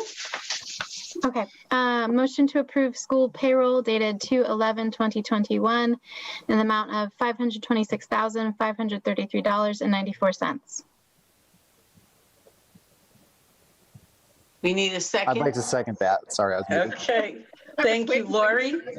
Lori Garcia, yes. Mayor? Mayor LaChapelle, yes. Jonathan? Jonathan Schmidt, aye. Shannon? Shannon Dunham, aye. Marissa? Marissa Carreri, aye. Maren? Maren Goldstein, aye. Cindy Kuzensky, aye. Motion to approve accounts payable authorization for payment dated 2/11/2021 in the amount of $97,049.97. I'll second that motion. Lori Garcia, aye. Nicole, Aye. Jonathan, Jonathan Schmidt, aye. Shannon, Shannon Dunham, aye. Marissa, Marissa Curry, aye. Maren, Maren Goldstein, aye. Cindy Kuzensky, aye. Motion to approve the minutes of executive session February 8, 2021, with those minutes to be withheld until matters are resolved. I'll second that motion. Lori Garcia, aye. Mayor, Mayor LaChapelle, aye. Jonathan, Jonathan Schmidt, aye. Shannon, Shannon Dunham, aye. Marissa Marissa. Curry, aye. Maren Goldstein, aye. Cindy Kuzensky, aye. I'm going to keep the same order. I have the names written down, just so you know. Motion to approve minutes from the executive session February 15, 2021, to be withheld until matters are resolved. Second that motion. Lori Garcia, aye. Mayor LaChapelle, aye. Jonathan Schmidt, aye. Shannon Dunham, aye. Marissa Curry, aye. Maren Goldstein, aye. Cindy Kuzensky, aye. Motion to approve minutes from February 9, 2021, also executive session minutes to be withheld until matters are resolved. Second that. Lori Garcia, aye. Mayor LaChapelle, aye. Jonathan Schmidt, aye. Shannon Dunham, aye. Marissa Curry, aye. Maren Goldstein, aye. Cindy Kuzensky, aye. Motion to approve the minutes from December 8, 2020. Second that. Lori Garcia, aye. Mayor LaChapelle, aye. Jonathan Schmidt, aye. Shannon Dunham, aye. Marissa Curry, aye. Maren Goldstein, aye. Cindy Kuzensky, aye. So does anybody have anything under other? We had an executive session that we do not need now.